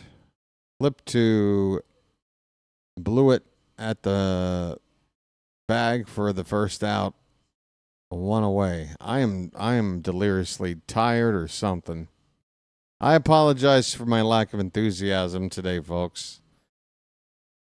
I feel partially to blame for this lousy game going on. Normally, even if it's a lousy game, I'll figure out something, keep the spirits up, but I don't have a whole lot of ideas today. Here's a pop-up by Jazz Chisholm in a shallow center. Caught by Mullins for the second out. Bluette gets 2 outs on 4 pitches. Besides an Oriole, who was my favorite baseball player growing up. Geez. I mean, it's hard to not say Ken Griffey Jr. for those first. We're talking about growing up. So Griffey broke in 89. Again, I'm about 12 years old. So I was at that perfect age for a kid to really be impressed by Ken Griffey Jr. for those Seattle years, those first 6-7 years.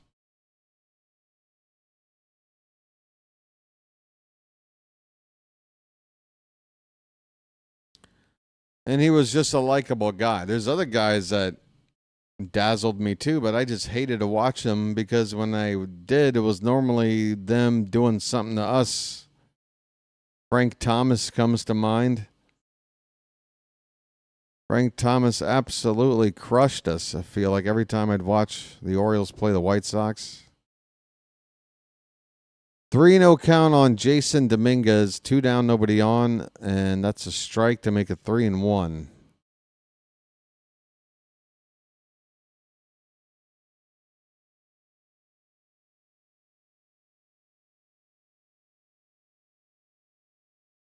Strike at the top of the zone, 3-2. Free Jello shots, Frank's offering up. Last time I did that, I will never forget, because it will always be the last time. I was hired to DJ a New Year's Eve event. I think it was about 2008. So, yeah, New Year's Eve going into 2009, 08 into 09. I got a gig to DJ this big New Year's Eve blast. And it's the night's going well. I'm playing good tunes. People are coming up and hobnobbing. Plenty of ladies. And just people just kept coming up to me and saying, "Here, take a Jello shot." I kept being given Jello shots. And I'd never really been a Jello shot person before that night. Not really a fan of Jello. By the way, I got to refresh my game. Sorry. So I just was oblivious to how you could just so easily park a lot of alcohol very quickly and then not have it really hit you until all at once, like 20 minutes later or something. Basically, long story short, your boy blacked out from doing Jello shots well before midnight on a New Year's Eve party that he was hired to DJ. I stepped away for a minute, found a place to like lay down, and I just passed the hell out. The lady who hired me for the party was very upset. She kicked me out. She woke me up and said, "Get up and get the hell out of the house." Other people were like, "Well, just let him crash. He's clearly, he's wasted." 2 down, runner at first for Anthony Volpe. The count is 0-2 on him. Yeah, way before midnight, I was done. Probably like 10:30.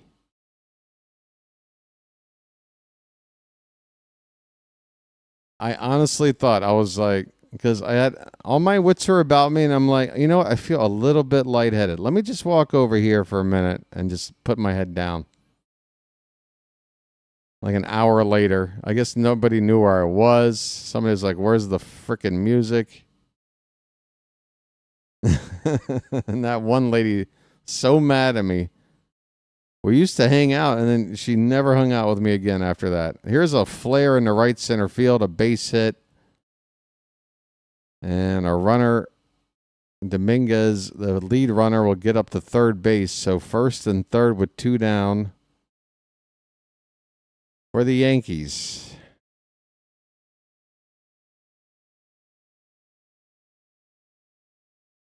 Yeah, that Jello snuck up. I learned my lesson. It's not safe to do Jello shots. You don't know where the hell you are. You sit there and it's like nothing. It's like intravenous alcohol, basically. You have to feel some kind of a kickback so that your body goes, okay, like pace yourself. Well, those Jello shots, it was like just eating candy corn or something. It was nothing.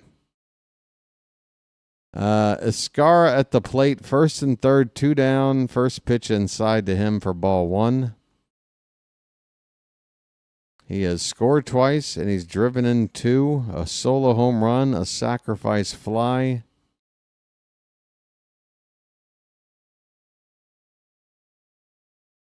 There's only one batter in the lineup without a hit today for the Yankees, and it's Aaron Judge.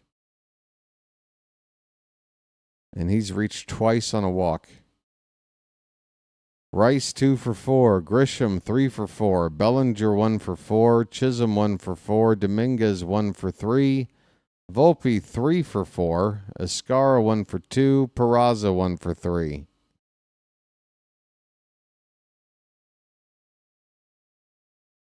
Two and 1 on Escara now.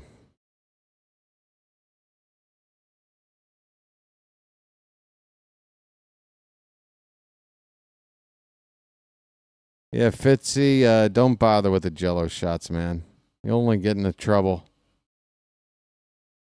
Kind of like how America has made sports betting too easy to do, and therefore it's leading to problems. It's the same thing with Jello shots. They're too easy to do, and therefore they lead to problems. Look at BW using some very contemporary analogies here. This is like hot off the press. Jaeger bombs. Oh my. Nothing like hard licorice. Payoff pitch. Fouled away.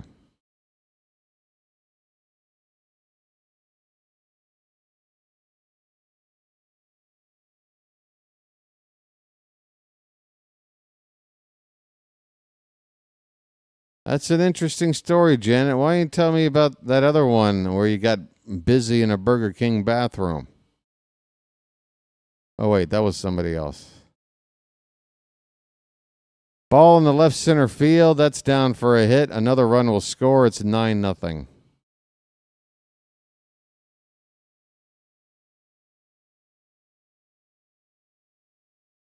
Could somebody grab a tourniquet and stop the bleeding, please?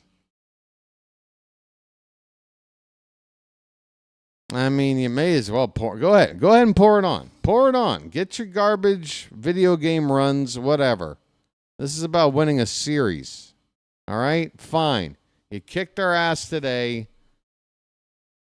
We won with moxie last night. That's how we won. We won with moxie. And we're going to do it again tomorrow. So go ahead, and if you think this game is going to define this series, no sirree, Bob. We're going to win tomorrow. We're going to make it 4-2 against you on the season with 2 series won in the books. That's what I say. Peraza's coming up. I got to step aside. Oh, I've been off camera. Wow, how long have I been off camera?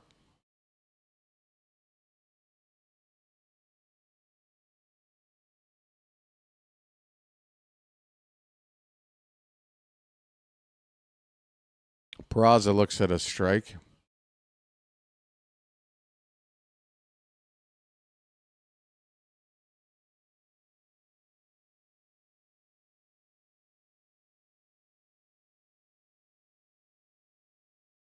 Fouled away. 2 strikes, 2 out. What a bummer this is. That's a bummer, man.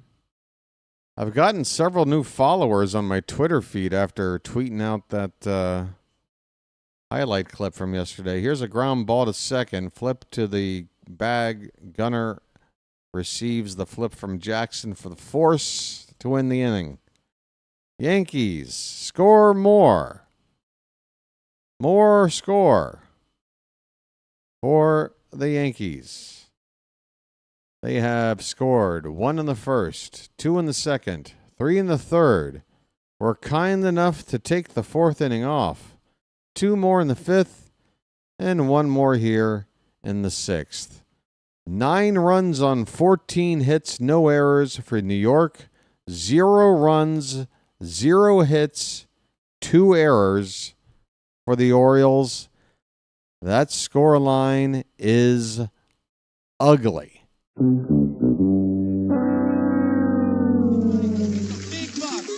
buck, stop it all. Ugly.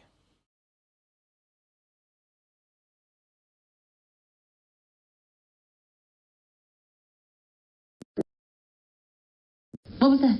It was bad. It had nothing, no fire, no energy, no nothing. So it's not the best option, but it just is what it is. So it's not the best option, but it just is what it is. What was that? It was bad. It had nothing, no fire, no energy, no nothing.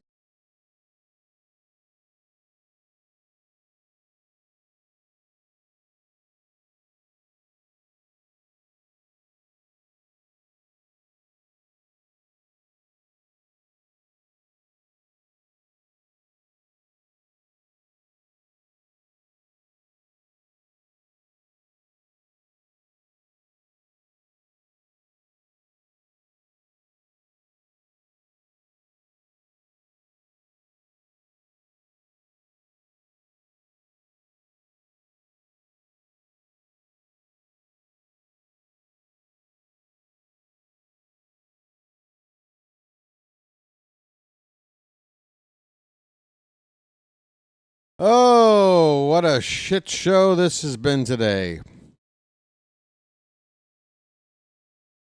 We've got one mission at this point. Break up a no-hitter.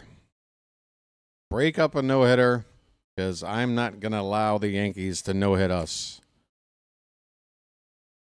F that noise. Ryan O'Hearn will lead it off. Clark Schmidt threw 27 pitches in the first inning. Since then, he hasn't thrown more than 14. Couple of innings under 10 pitches. O'Hearn's first pitch is off the plate for ball one.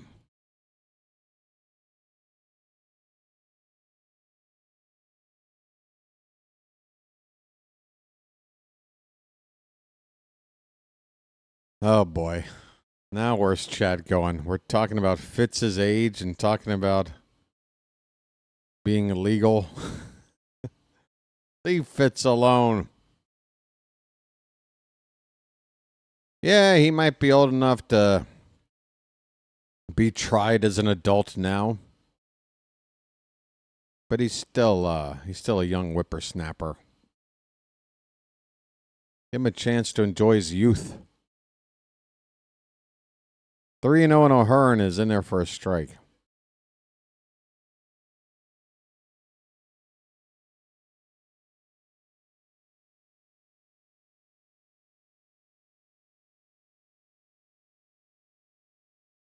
Foul back, 3-2. I don't know. What are we implicating, Joel?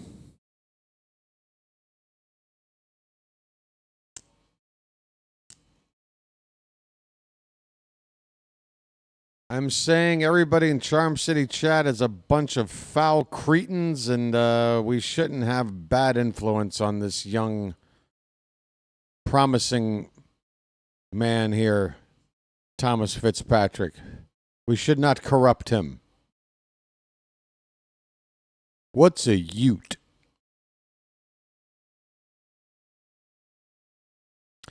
Joel, I took my daughter out for her 21st birthday, and she wanted to stop by the ATM. I told her she didn't need money, and she didn't believe me until about an hour at the bar.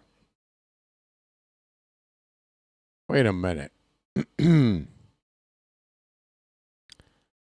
daughter turned 21, and to celebrate, she went out with mom to get drunk? Why isn't she out with, the circle of friends? No offense to you, Mom, but I remember turning 21. The last thing on my mind was, hey, let me hang out with Mom and Dad. Then again, I had a pretty rocky family dynamic going on. Yeah, start with Mad Dog 2020. That's a good introduction. And then move on to windshield wiper fluid. Ramon Laureano looks at a strike. 1 out, top of the 7th. Oh, so you're the mom tagging along. Nice. Were you buying all the rounds? I think I know why they had you tag along.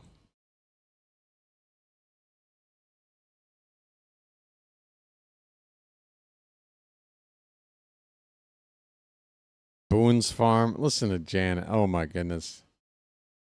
Ah, Janet. I know you're a married woman, but back in the day when you were single, boy, you would have been a perfect date for BW.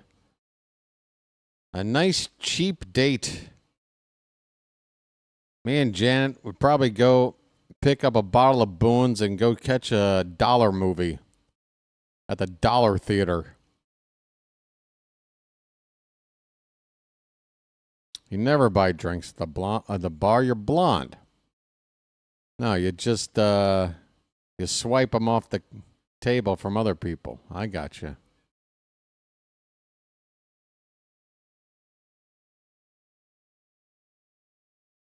I got you.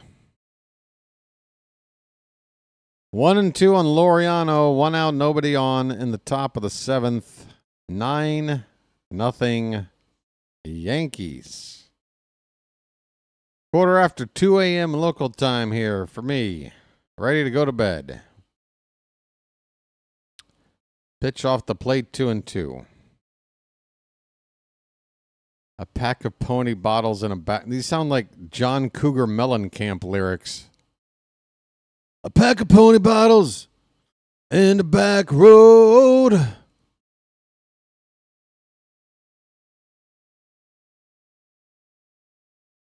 Hey, we got a little pop up to third. That's 2 outs. Laureano retired. 6 2/3 innings. The Orioles, 20 outs recorded without a hit.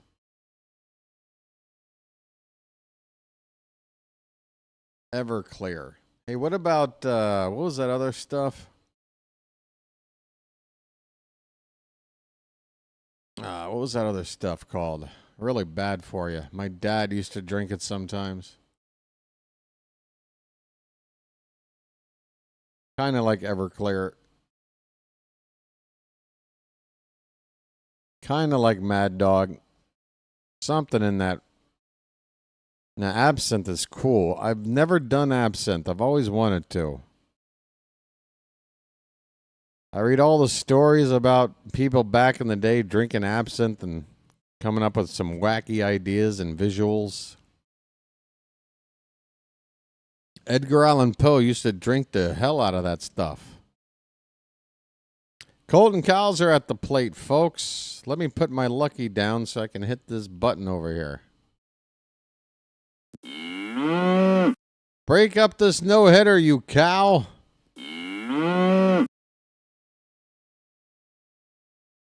Called a strike, top of the zone, 1-2. Yeah, I know, Janet. Just never happened. Yeah, but it's good poison. Everything's poison. You can put that on my epitaph. BW lies here. Everything's poison. 2-2 on Cowser.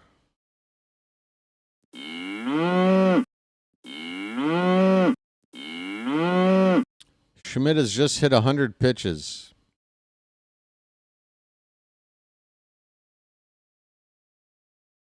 Break up the no-no. Up and away. Full count.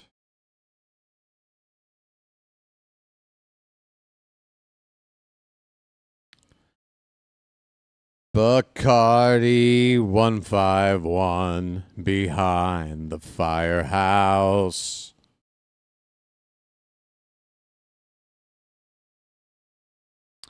Swing and a foul, still 3-2.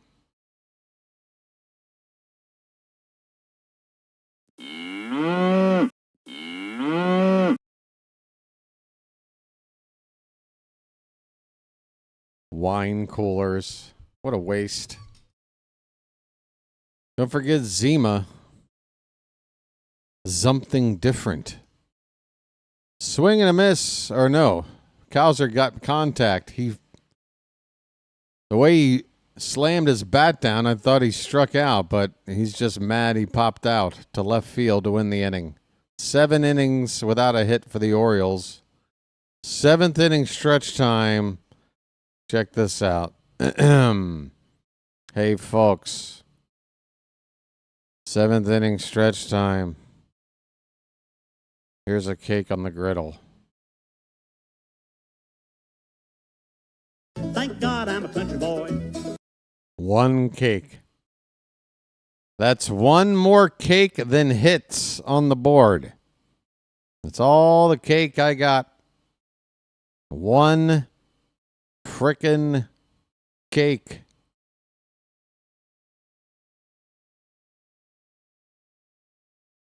One cake.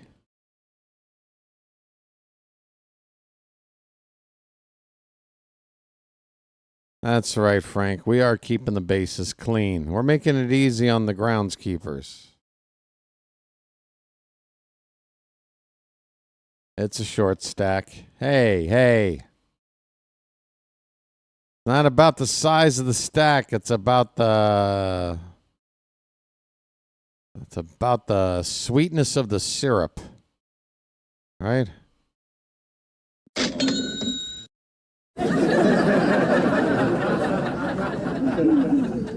I don't know if it deserves waffles either, Joe. I'd say this game deserves, I don't know, some dollar store cereal with no milk. Maybe some of that like knockoff cereal. Like what do you got?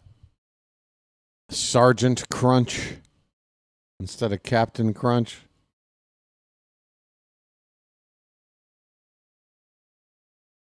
Nah, this is like half a Pop-Tart.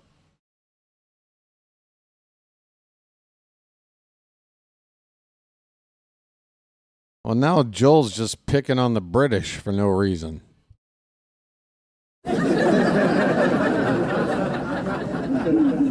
Hey, I got a lot of UK fans over here, UK peeps over here. They love their beans for breakfast.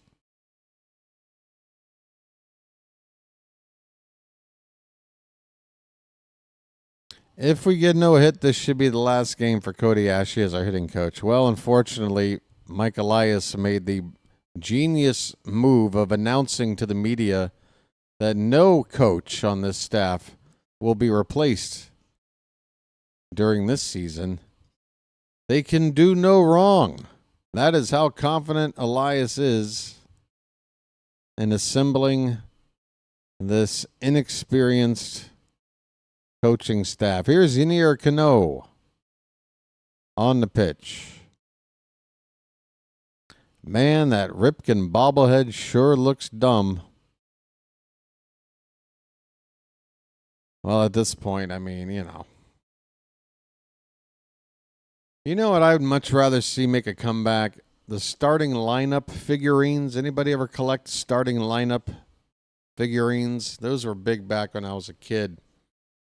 Much prefer those to the bobblehead. I've had a few bobbleheads in my time, but I've never made a point to go out and get them. They've just always wound up in my lap on a night where they happen to be giving them away.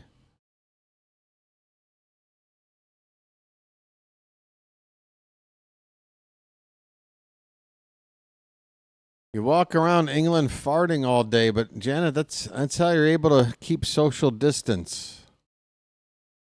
You know, in England, people like to have their space.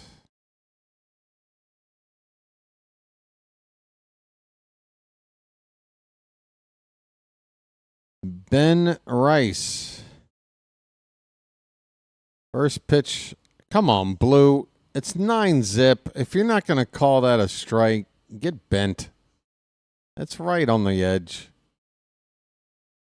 1-0 on Rice.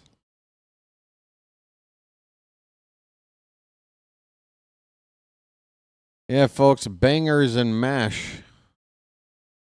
A big UK dish. I eat something slightly different. Banger and leave.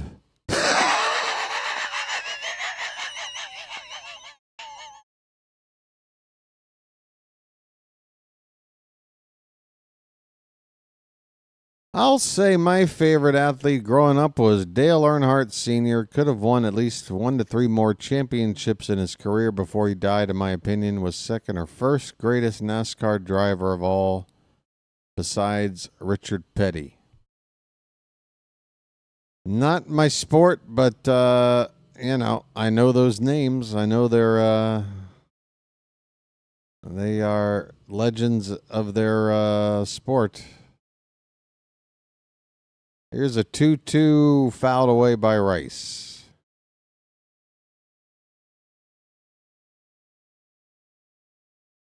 Here's a question for the chat. Why is it that guys like Nolan Ryan and Mike Mussina could pitch 200-plus innings each year at a high level without getting hurt? Well, first of all, Nolan Ryan, just to be fair, was a freak of nature. In general, yes. Pitchers in general would pitch 200 innings plus in a season. Not just Nolan Ryan. Nolan Ryan would give you like 240. Hell, he'd give you 300. I think he hit 300 innings in some of those earlier years when there were still 4-man rotations out there. But it just has a lot to do with the fact that pitchers are throwing pitches now that just put a lot more wear and tear on the arm. Back in the day, you only had, a few kind of pitches. Your basic 4-seam fastball, a few 2-seamers maybe. There weren't too many cutters. You'd have your 12-6 curveball. You wouldn't have these sweepers and slurves and it's just it's a lot of a lot of arms are being pushed to do things that they didn't have to do in the past. But it's just a race. It's a constant race. Who's got the best velocity? Who can throw harder? Who can throw ball with more movement, more spin rate, all that stuff. And all that stuff means more wear and tear on the arm.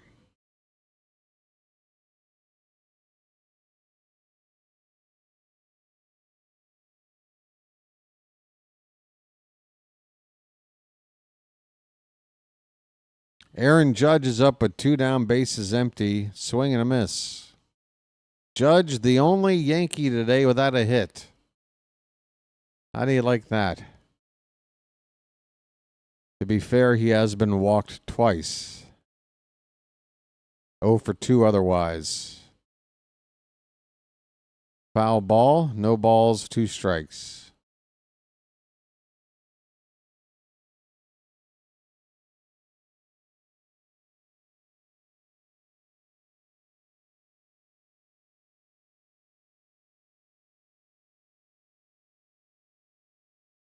Yeah, athletes are getting pushed to the extreme in every sport. It's true.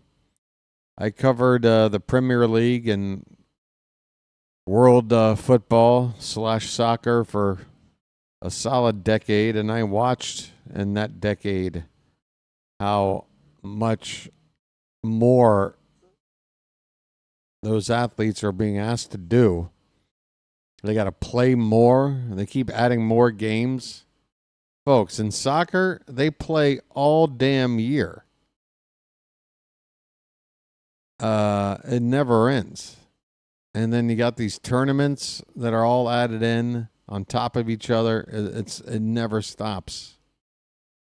And those guys are running marathons basically twice a week. All year long. Here's a swing and a miss. Judge strikes out. Folks, Judge strikes out and goes hitless today. Aha!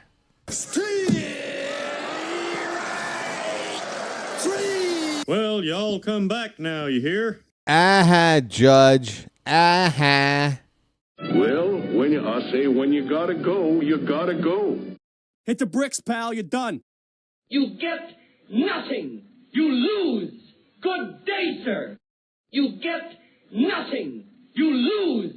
Good day, sir. Uh-huh. That shows you. We showed them, didn't we, Charm City Chad? We showed them. Holy cow, we've got half the viewers from yesterday. Wow. My dad always said Babe Ruth never got hurt because he had a beer belly. Well, guess what? You spend so much time in the weight room, get muscular. Yeah, folks, you put BW out there, I'm not getting hurt. My body has got complete freedom of movement. My body has got the muscular integrity of a waterbed. My body is the shape of whatever you pour me in. got me this far.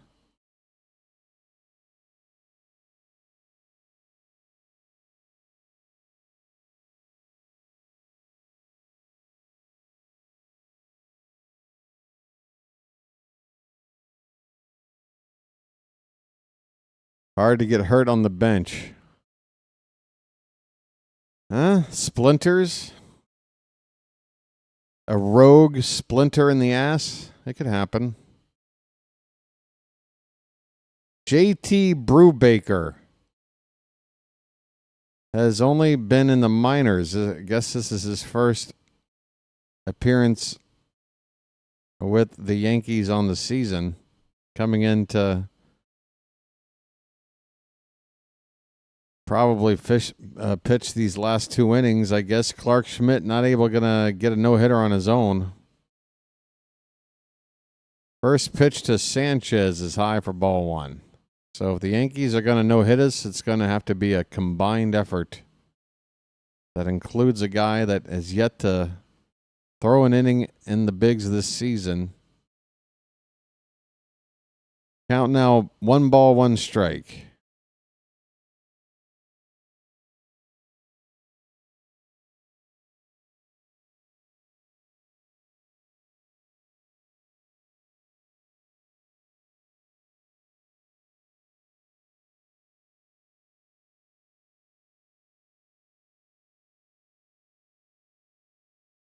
Oh, that's right.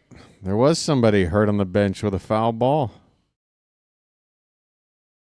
2-2 the count on Sanchez. Leading off the top of the 8th, he's 0 for 2. But then again, so is everybody else.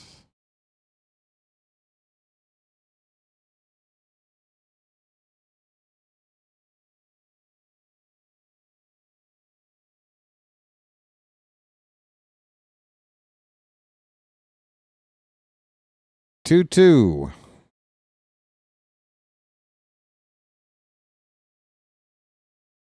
Check swing. Did he go? No.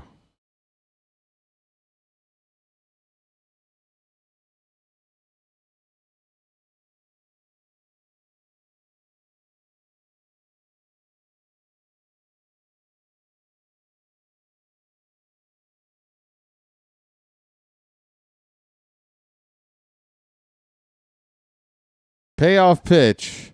And that ball is going to drop into center field for a base hit. The Orioles have a hit. Folks, we've done it.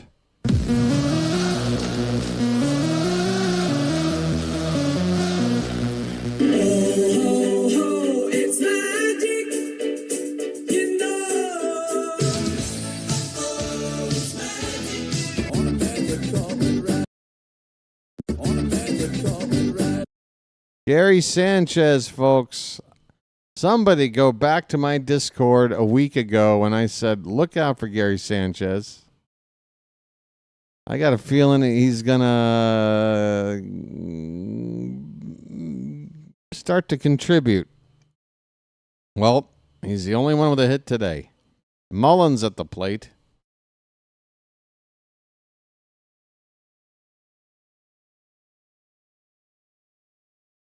Ground ball to first. They go to second for 1, and that's all they'll get. Fielder's choice for said. We'll trade that off. Sanchez is traded out for Mullins at first base.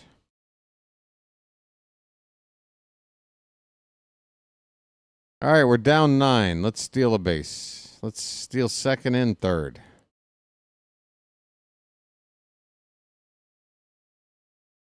One out in the top of the 8th. Here's Ramon Arias. Called a strike. That looked a little bit low. Folks, tomorrow we go out here for game 3, and guess what? You thought today was an early start time? Shit. You better be ready tomorrow morning. That's right. Tomorrow morning, we got baseball. I think the stream starts at 11:20 a.m. So get whatever you need to get done out of the way early.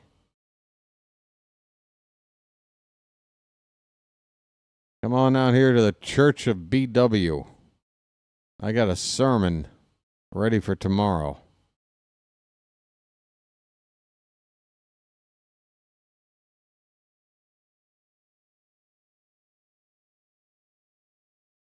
One and one on Arias. We've got a delay because the catcher is dealing with his protective gear.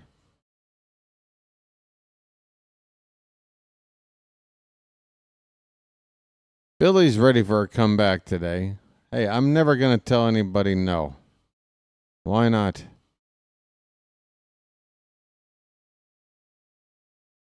Foul back by Arias. 2 strikes. Join us tomorrow. In the morning. Hey, folks. It's like having me on the radio, right? BW in the morning. WAVA.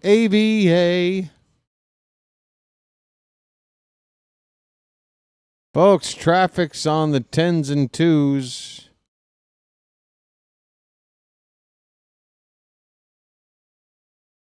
Pitch low and away to Arias. 2-2 the count. Wake up with BW, Don Scott, and Marty Bass.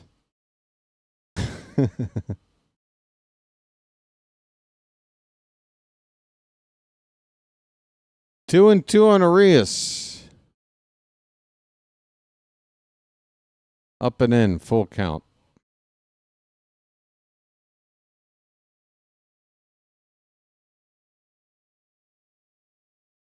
Well, I do appreciate those that have turned out today and are sticking around in this blowout right now.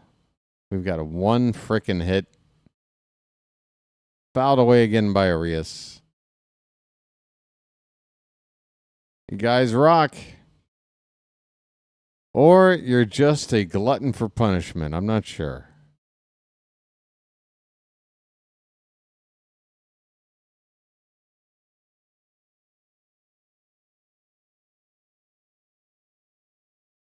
Here's a fly ball to right. Caught out there by Bellinger. 2 down.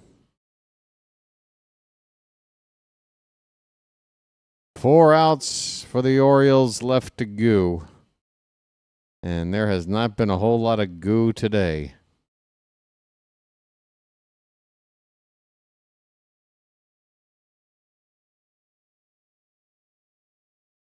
I've seen more goo on a Mormon adult film site. What? Huh? I have no idea what I'm talking about. Here's Jackson Holiday. First pitch is a ball.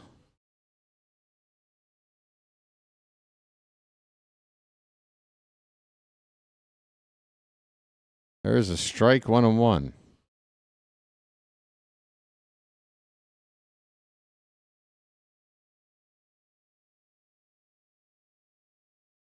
Today, the goo has been more just inexplainable than the goo from Prometheus. 2-1 on Holiday. All right there, Joshua. In the morning, remember. Morning, folks. Imagine if you're not even on the East Coast. Imagine if you're watching on the West Coast. You're going to have to be ready, what is that? 8:30 in the morning for the ball game.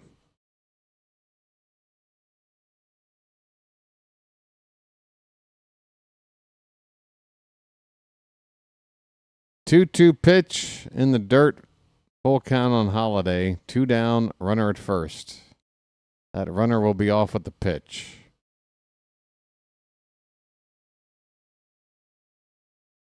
I mean, even the Yankee crowd has basically been cut in half because they've got such a huge lead. That's ball 4 to Holiday. He works a walk. Well done. Breakfast with the Boyds. Breakfast with the Boyds. I am so exhausted. God, this game really just took whatever little energy I had already and just...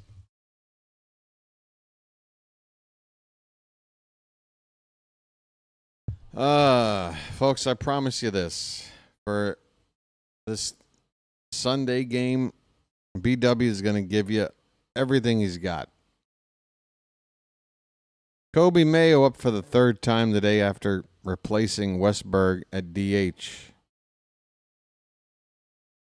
0 for 2. Well, this game's a blowout. How about an Earl Weaver special for Mayo's first home run of his career? How about that?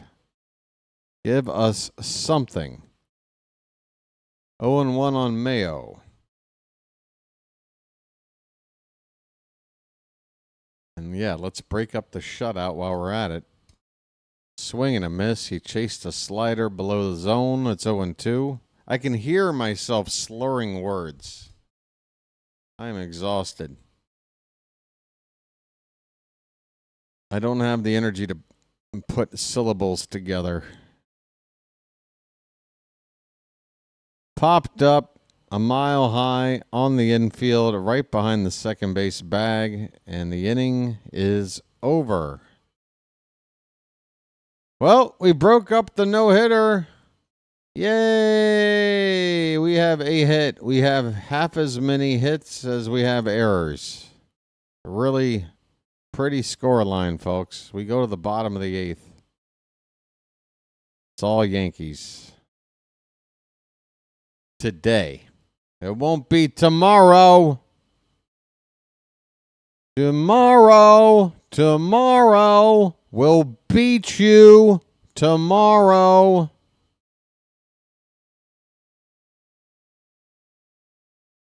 Hey, folks, we barely hit 80 likes today. We're not going to get to 100, are we? This is the worst. This is the worst turnout. Oh, my goodness. My morale is so low. Low, low, low, low, low, low. December morning. It isn't your time. Barefoot, naked. I can see your lines. It doesn't bother me. If you are right. Huh? What? Sorry. Coming up next week, homestand. Starting Monday, 3 against Texas, off day Thursday, and then wrapping up the weekend with 3 against the Rays. And we've got a position player out there. Is that Vasquez? It sure is. Bellinger with a ground ball to third. Vasquez, 2 pitches, 1 out. We've got a new reliever, folks, and he looks sharp. It's another game where the Orioles have to turn to a position player to pitch. And I mean, I say pitch. He's not even trying to just throw he's just throwing lobs. Just absolute lobs. It's 2-0 on Jazz. 3-0 on Jazz. I mean, just try to just throw it like you're throwing it to another guy. What are these? What is this, man? I mean, even for a position player, this is bad. Just throw it 50 miles an hour over the plate. What are you doing trying to throw an eephus pitch over and over again? Just get it over. There you go. Congratulations. 40 miles an hour on that pitch. 0-1 on Dominguez. This could be a double play ball. It's a double play ball. Luis Vasquez gets 3 outs on like 6 pitches. Why not?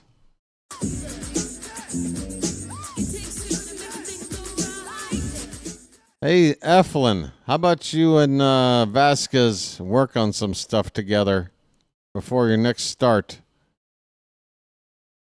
What in God's name?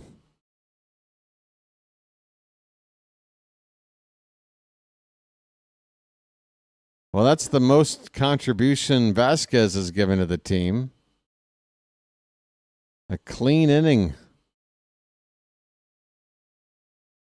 Well, pretty clean. The double play ball.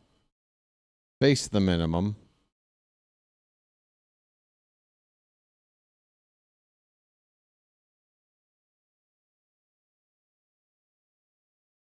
No, 40 miles an hour, that's the heater. The off speed is somewhere in the upper 20s. Folks, I'm not sure if I can throw a wadded up piece of paper with less velocity than 40 miles an hour.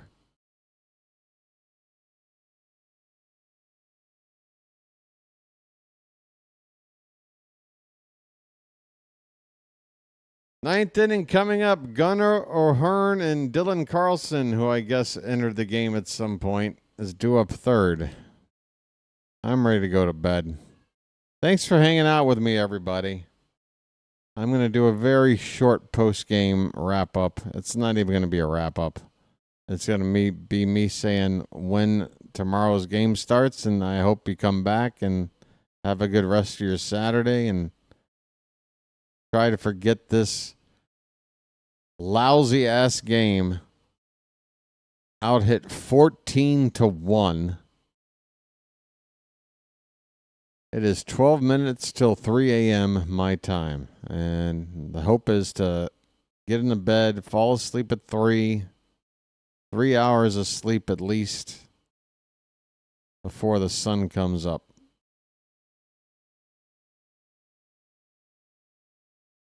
And then call another game that for me starts weird. 10:30 tomorrow night for me. Swing and a miss by Gunnar. 1 ball, 1 strike. So I got to go ahead and tell you, folks, tomorrow's game is going to be weird because every game I've ever done for this channel has involved me waking up to call the game. I get some amount of sleep, whether it's a full night or just a few hours. I wake up and call the game. I have my coffee. There's a routine. 2-1 pitch fouled away, 2-2 on Gunnar. But this game tomorrow for me, again, starts at 10:30 p.m. It'll never be earlier than that as a start time. And I'm just going to be up calling it at the end of my day. So I don't know how tired I'm going to come across. I don't know what kind of... I told you, I'd promised you I'd give you more energy tomorrow, and now I'm realizing that might have been a bad promise. Because, again, this game will be called tomorrow at the end of tonight, basically, for me. Swing and a miss. Gunner's down on strikes, 1 away. Faced a change-up low. William, not really. I mean, I used to. Particularly basketball, not so much football.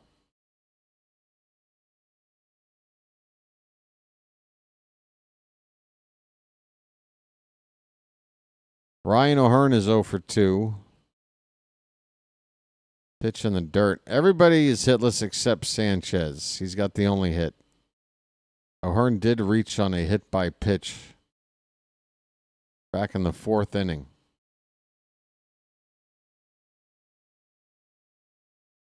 Yeah, Joel, it's just too early of a nap for me.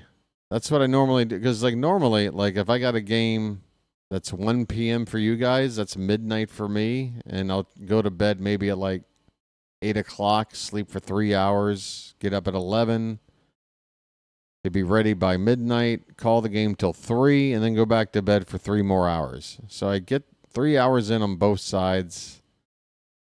It's not ideal, but it's okay. But with this is just too early. I won't be tired enough. I'd just be laying there, not sleeping. I gotta just power through and call a late game tomorrow.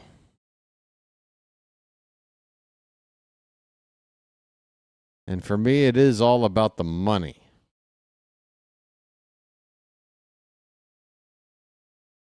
Want to know on Carlson, 2 down in the 9th. Popped up, right field, down the corner, foul.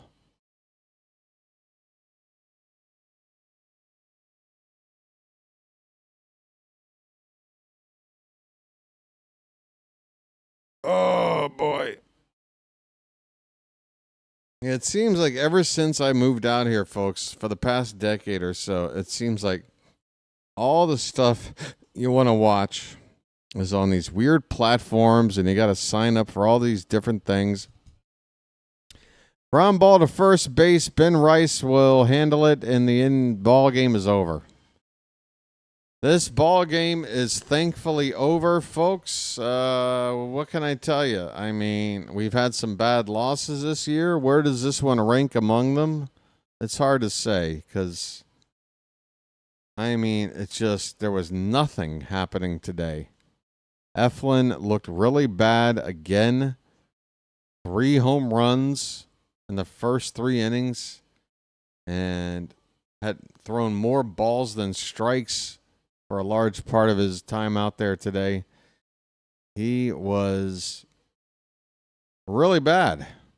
Really, really bad. Meanwhile, Clark Schmidt, literally unhittable. Gary Sanchez finally got a hit off a reliever. And again, we had 2 errors. Just the ugliest scoreline you're ever going to see. 0 runs, 1 hit, and 2 errors. But look, the good news, if you'll allow me to try and go there, the good news is that as bad as this game was, it's all just 1 loss. Like, this game was so bad that it should count as more than 1 loss. You know what I'm saying? Like, it was that bad, but it's just 1 loss. And if we win tomorrow and we look back and say, hey, we took 2 out of 3, I think it's a lot like the Tampa game. If we can just continue on this trek we've been on. We've been winning. 17-8 before today's game. Now we're at 17-9 in our last 26. But if we win tomorrow, it's 18-9. That's a winning 2 out of 3. We're still on that pace. You got to keep going out there and trying. I think the Orioles have shown that when they've taken a bad loss, at least in the Mansolino era, again, a good example, the losing an 8-run lead to Tampa situation a few nights back, it does look like we're a team that isn't going to mope after a loss like this and come out flat the next day. We do look like a team that is ready to respond after a loss like this. So let's hope that that's the case. Tomorrow's pitching matchup is going to be Dean Kramer up against Will Warren. A couple of right-handers going at it. And, yeah, of the 3 starters for the Yankees, Will Warren probably the easiest of the 3 to get to. At least that's what the stats would tell you. So hold on to some hope that we come back tomorrow and take this series for breakfast, folks. I want these Yankees for breakfast. You know what I'm saying? That's what I'm talking about. Charm City chat, thanks for hanging out with me this afternoon.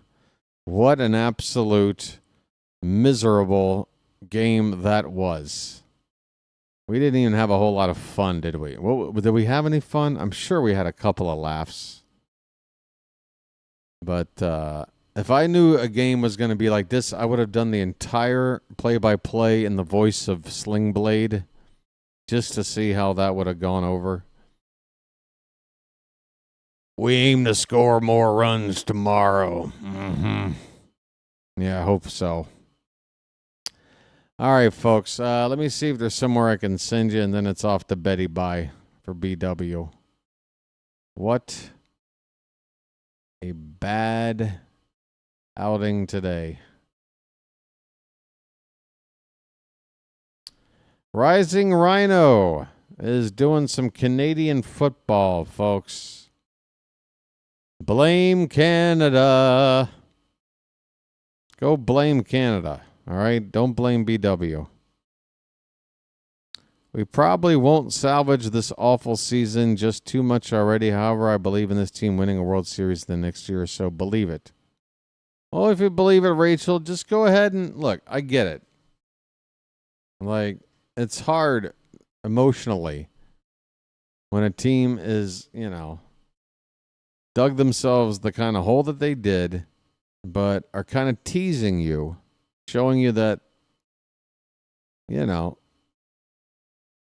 they're playing, again, 25, 26 games is a pretty large sample size. If the Orioles were to continue to be playing and winning at the rate they have been for the past month, they would get back to 90 wins. So it's not insane. But, you have to still not only win, you got to jump over a lot of teams. If one or two other teams get hot out there, it just all depends on how many wins does it take. What's the least amount of wins to sneak in, and can we get there? But yeah, you see a game like this, and it's like, well, damn, how the hell are we even talking about this? We're still in last place. We still got the fourth worst record in the league, something like that. But hey, yeah. Don't show me that box score. I gotta go to bed. It's 1 minute till the top of the hour. Let me get out of here so I can go to bed. Thanks, everybody. Charm City chat, the mods for helping out as well. Ms. Janet and Matt. Michael, I think, was here as well. Rob. Did we see Rob today? I'm not sure, but I appreciate it. We had a super chat in here earlier as well. Thank you for the super chat. Always thankful for that. And yeah, we're going to come back tomorrow in the morning. 11:20 a.m. Okay? I might be, you know what? I might do some, I might go out there and get like a sixer or a little flask of whiskey or something. BW might have an adult beverage for this game tomorrow with this night game coming up for me. We'll see. It's going to be weird. I'll guarantee you that much. Tomorrow, the next game is going to be weird. So come on back for it. Until then, folks, where am I? This has been the BirdWatcher. Look at that. I mean, just erase this, folks. Get that Men in Black device and just hold it up to your face and wipe this away. Come on back tomorrow. Until then, this has been the BirdWatcher, and I will chirp at you later. Enjoy the rest of your Saturday, everybody. See you tomorrow.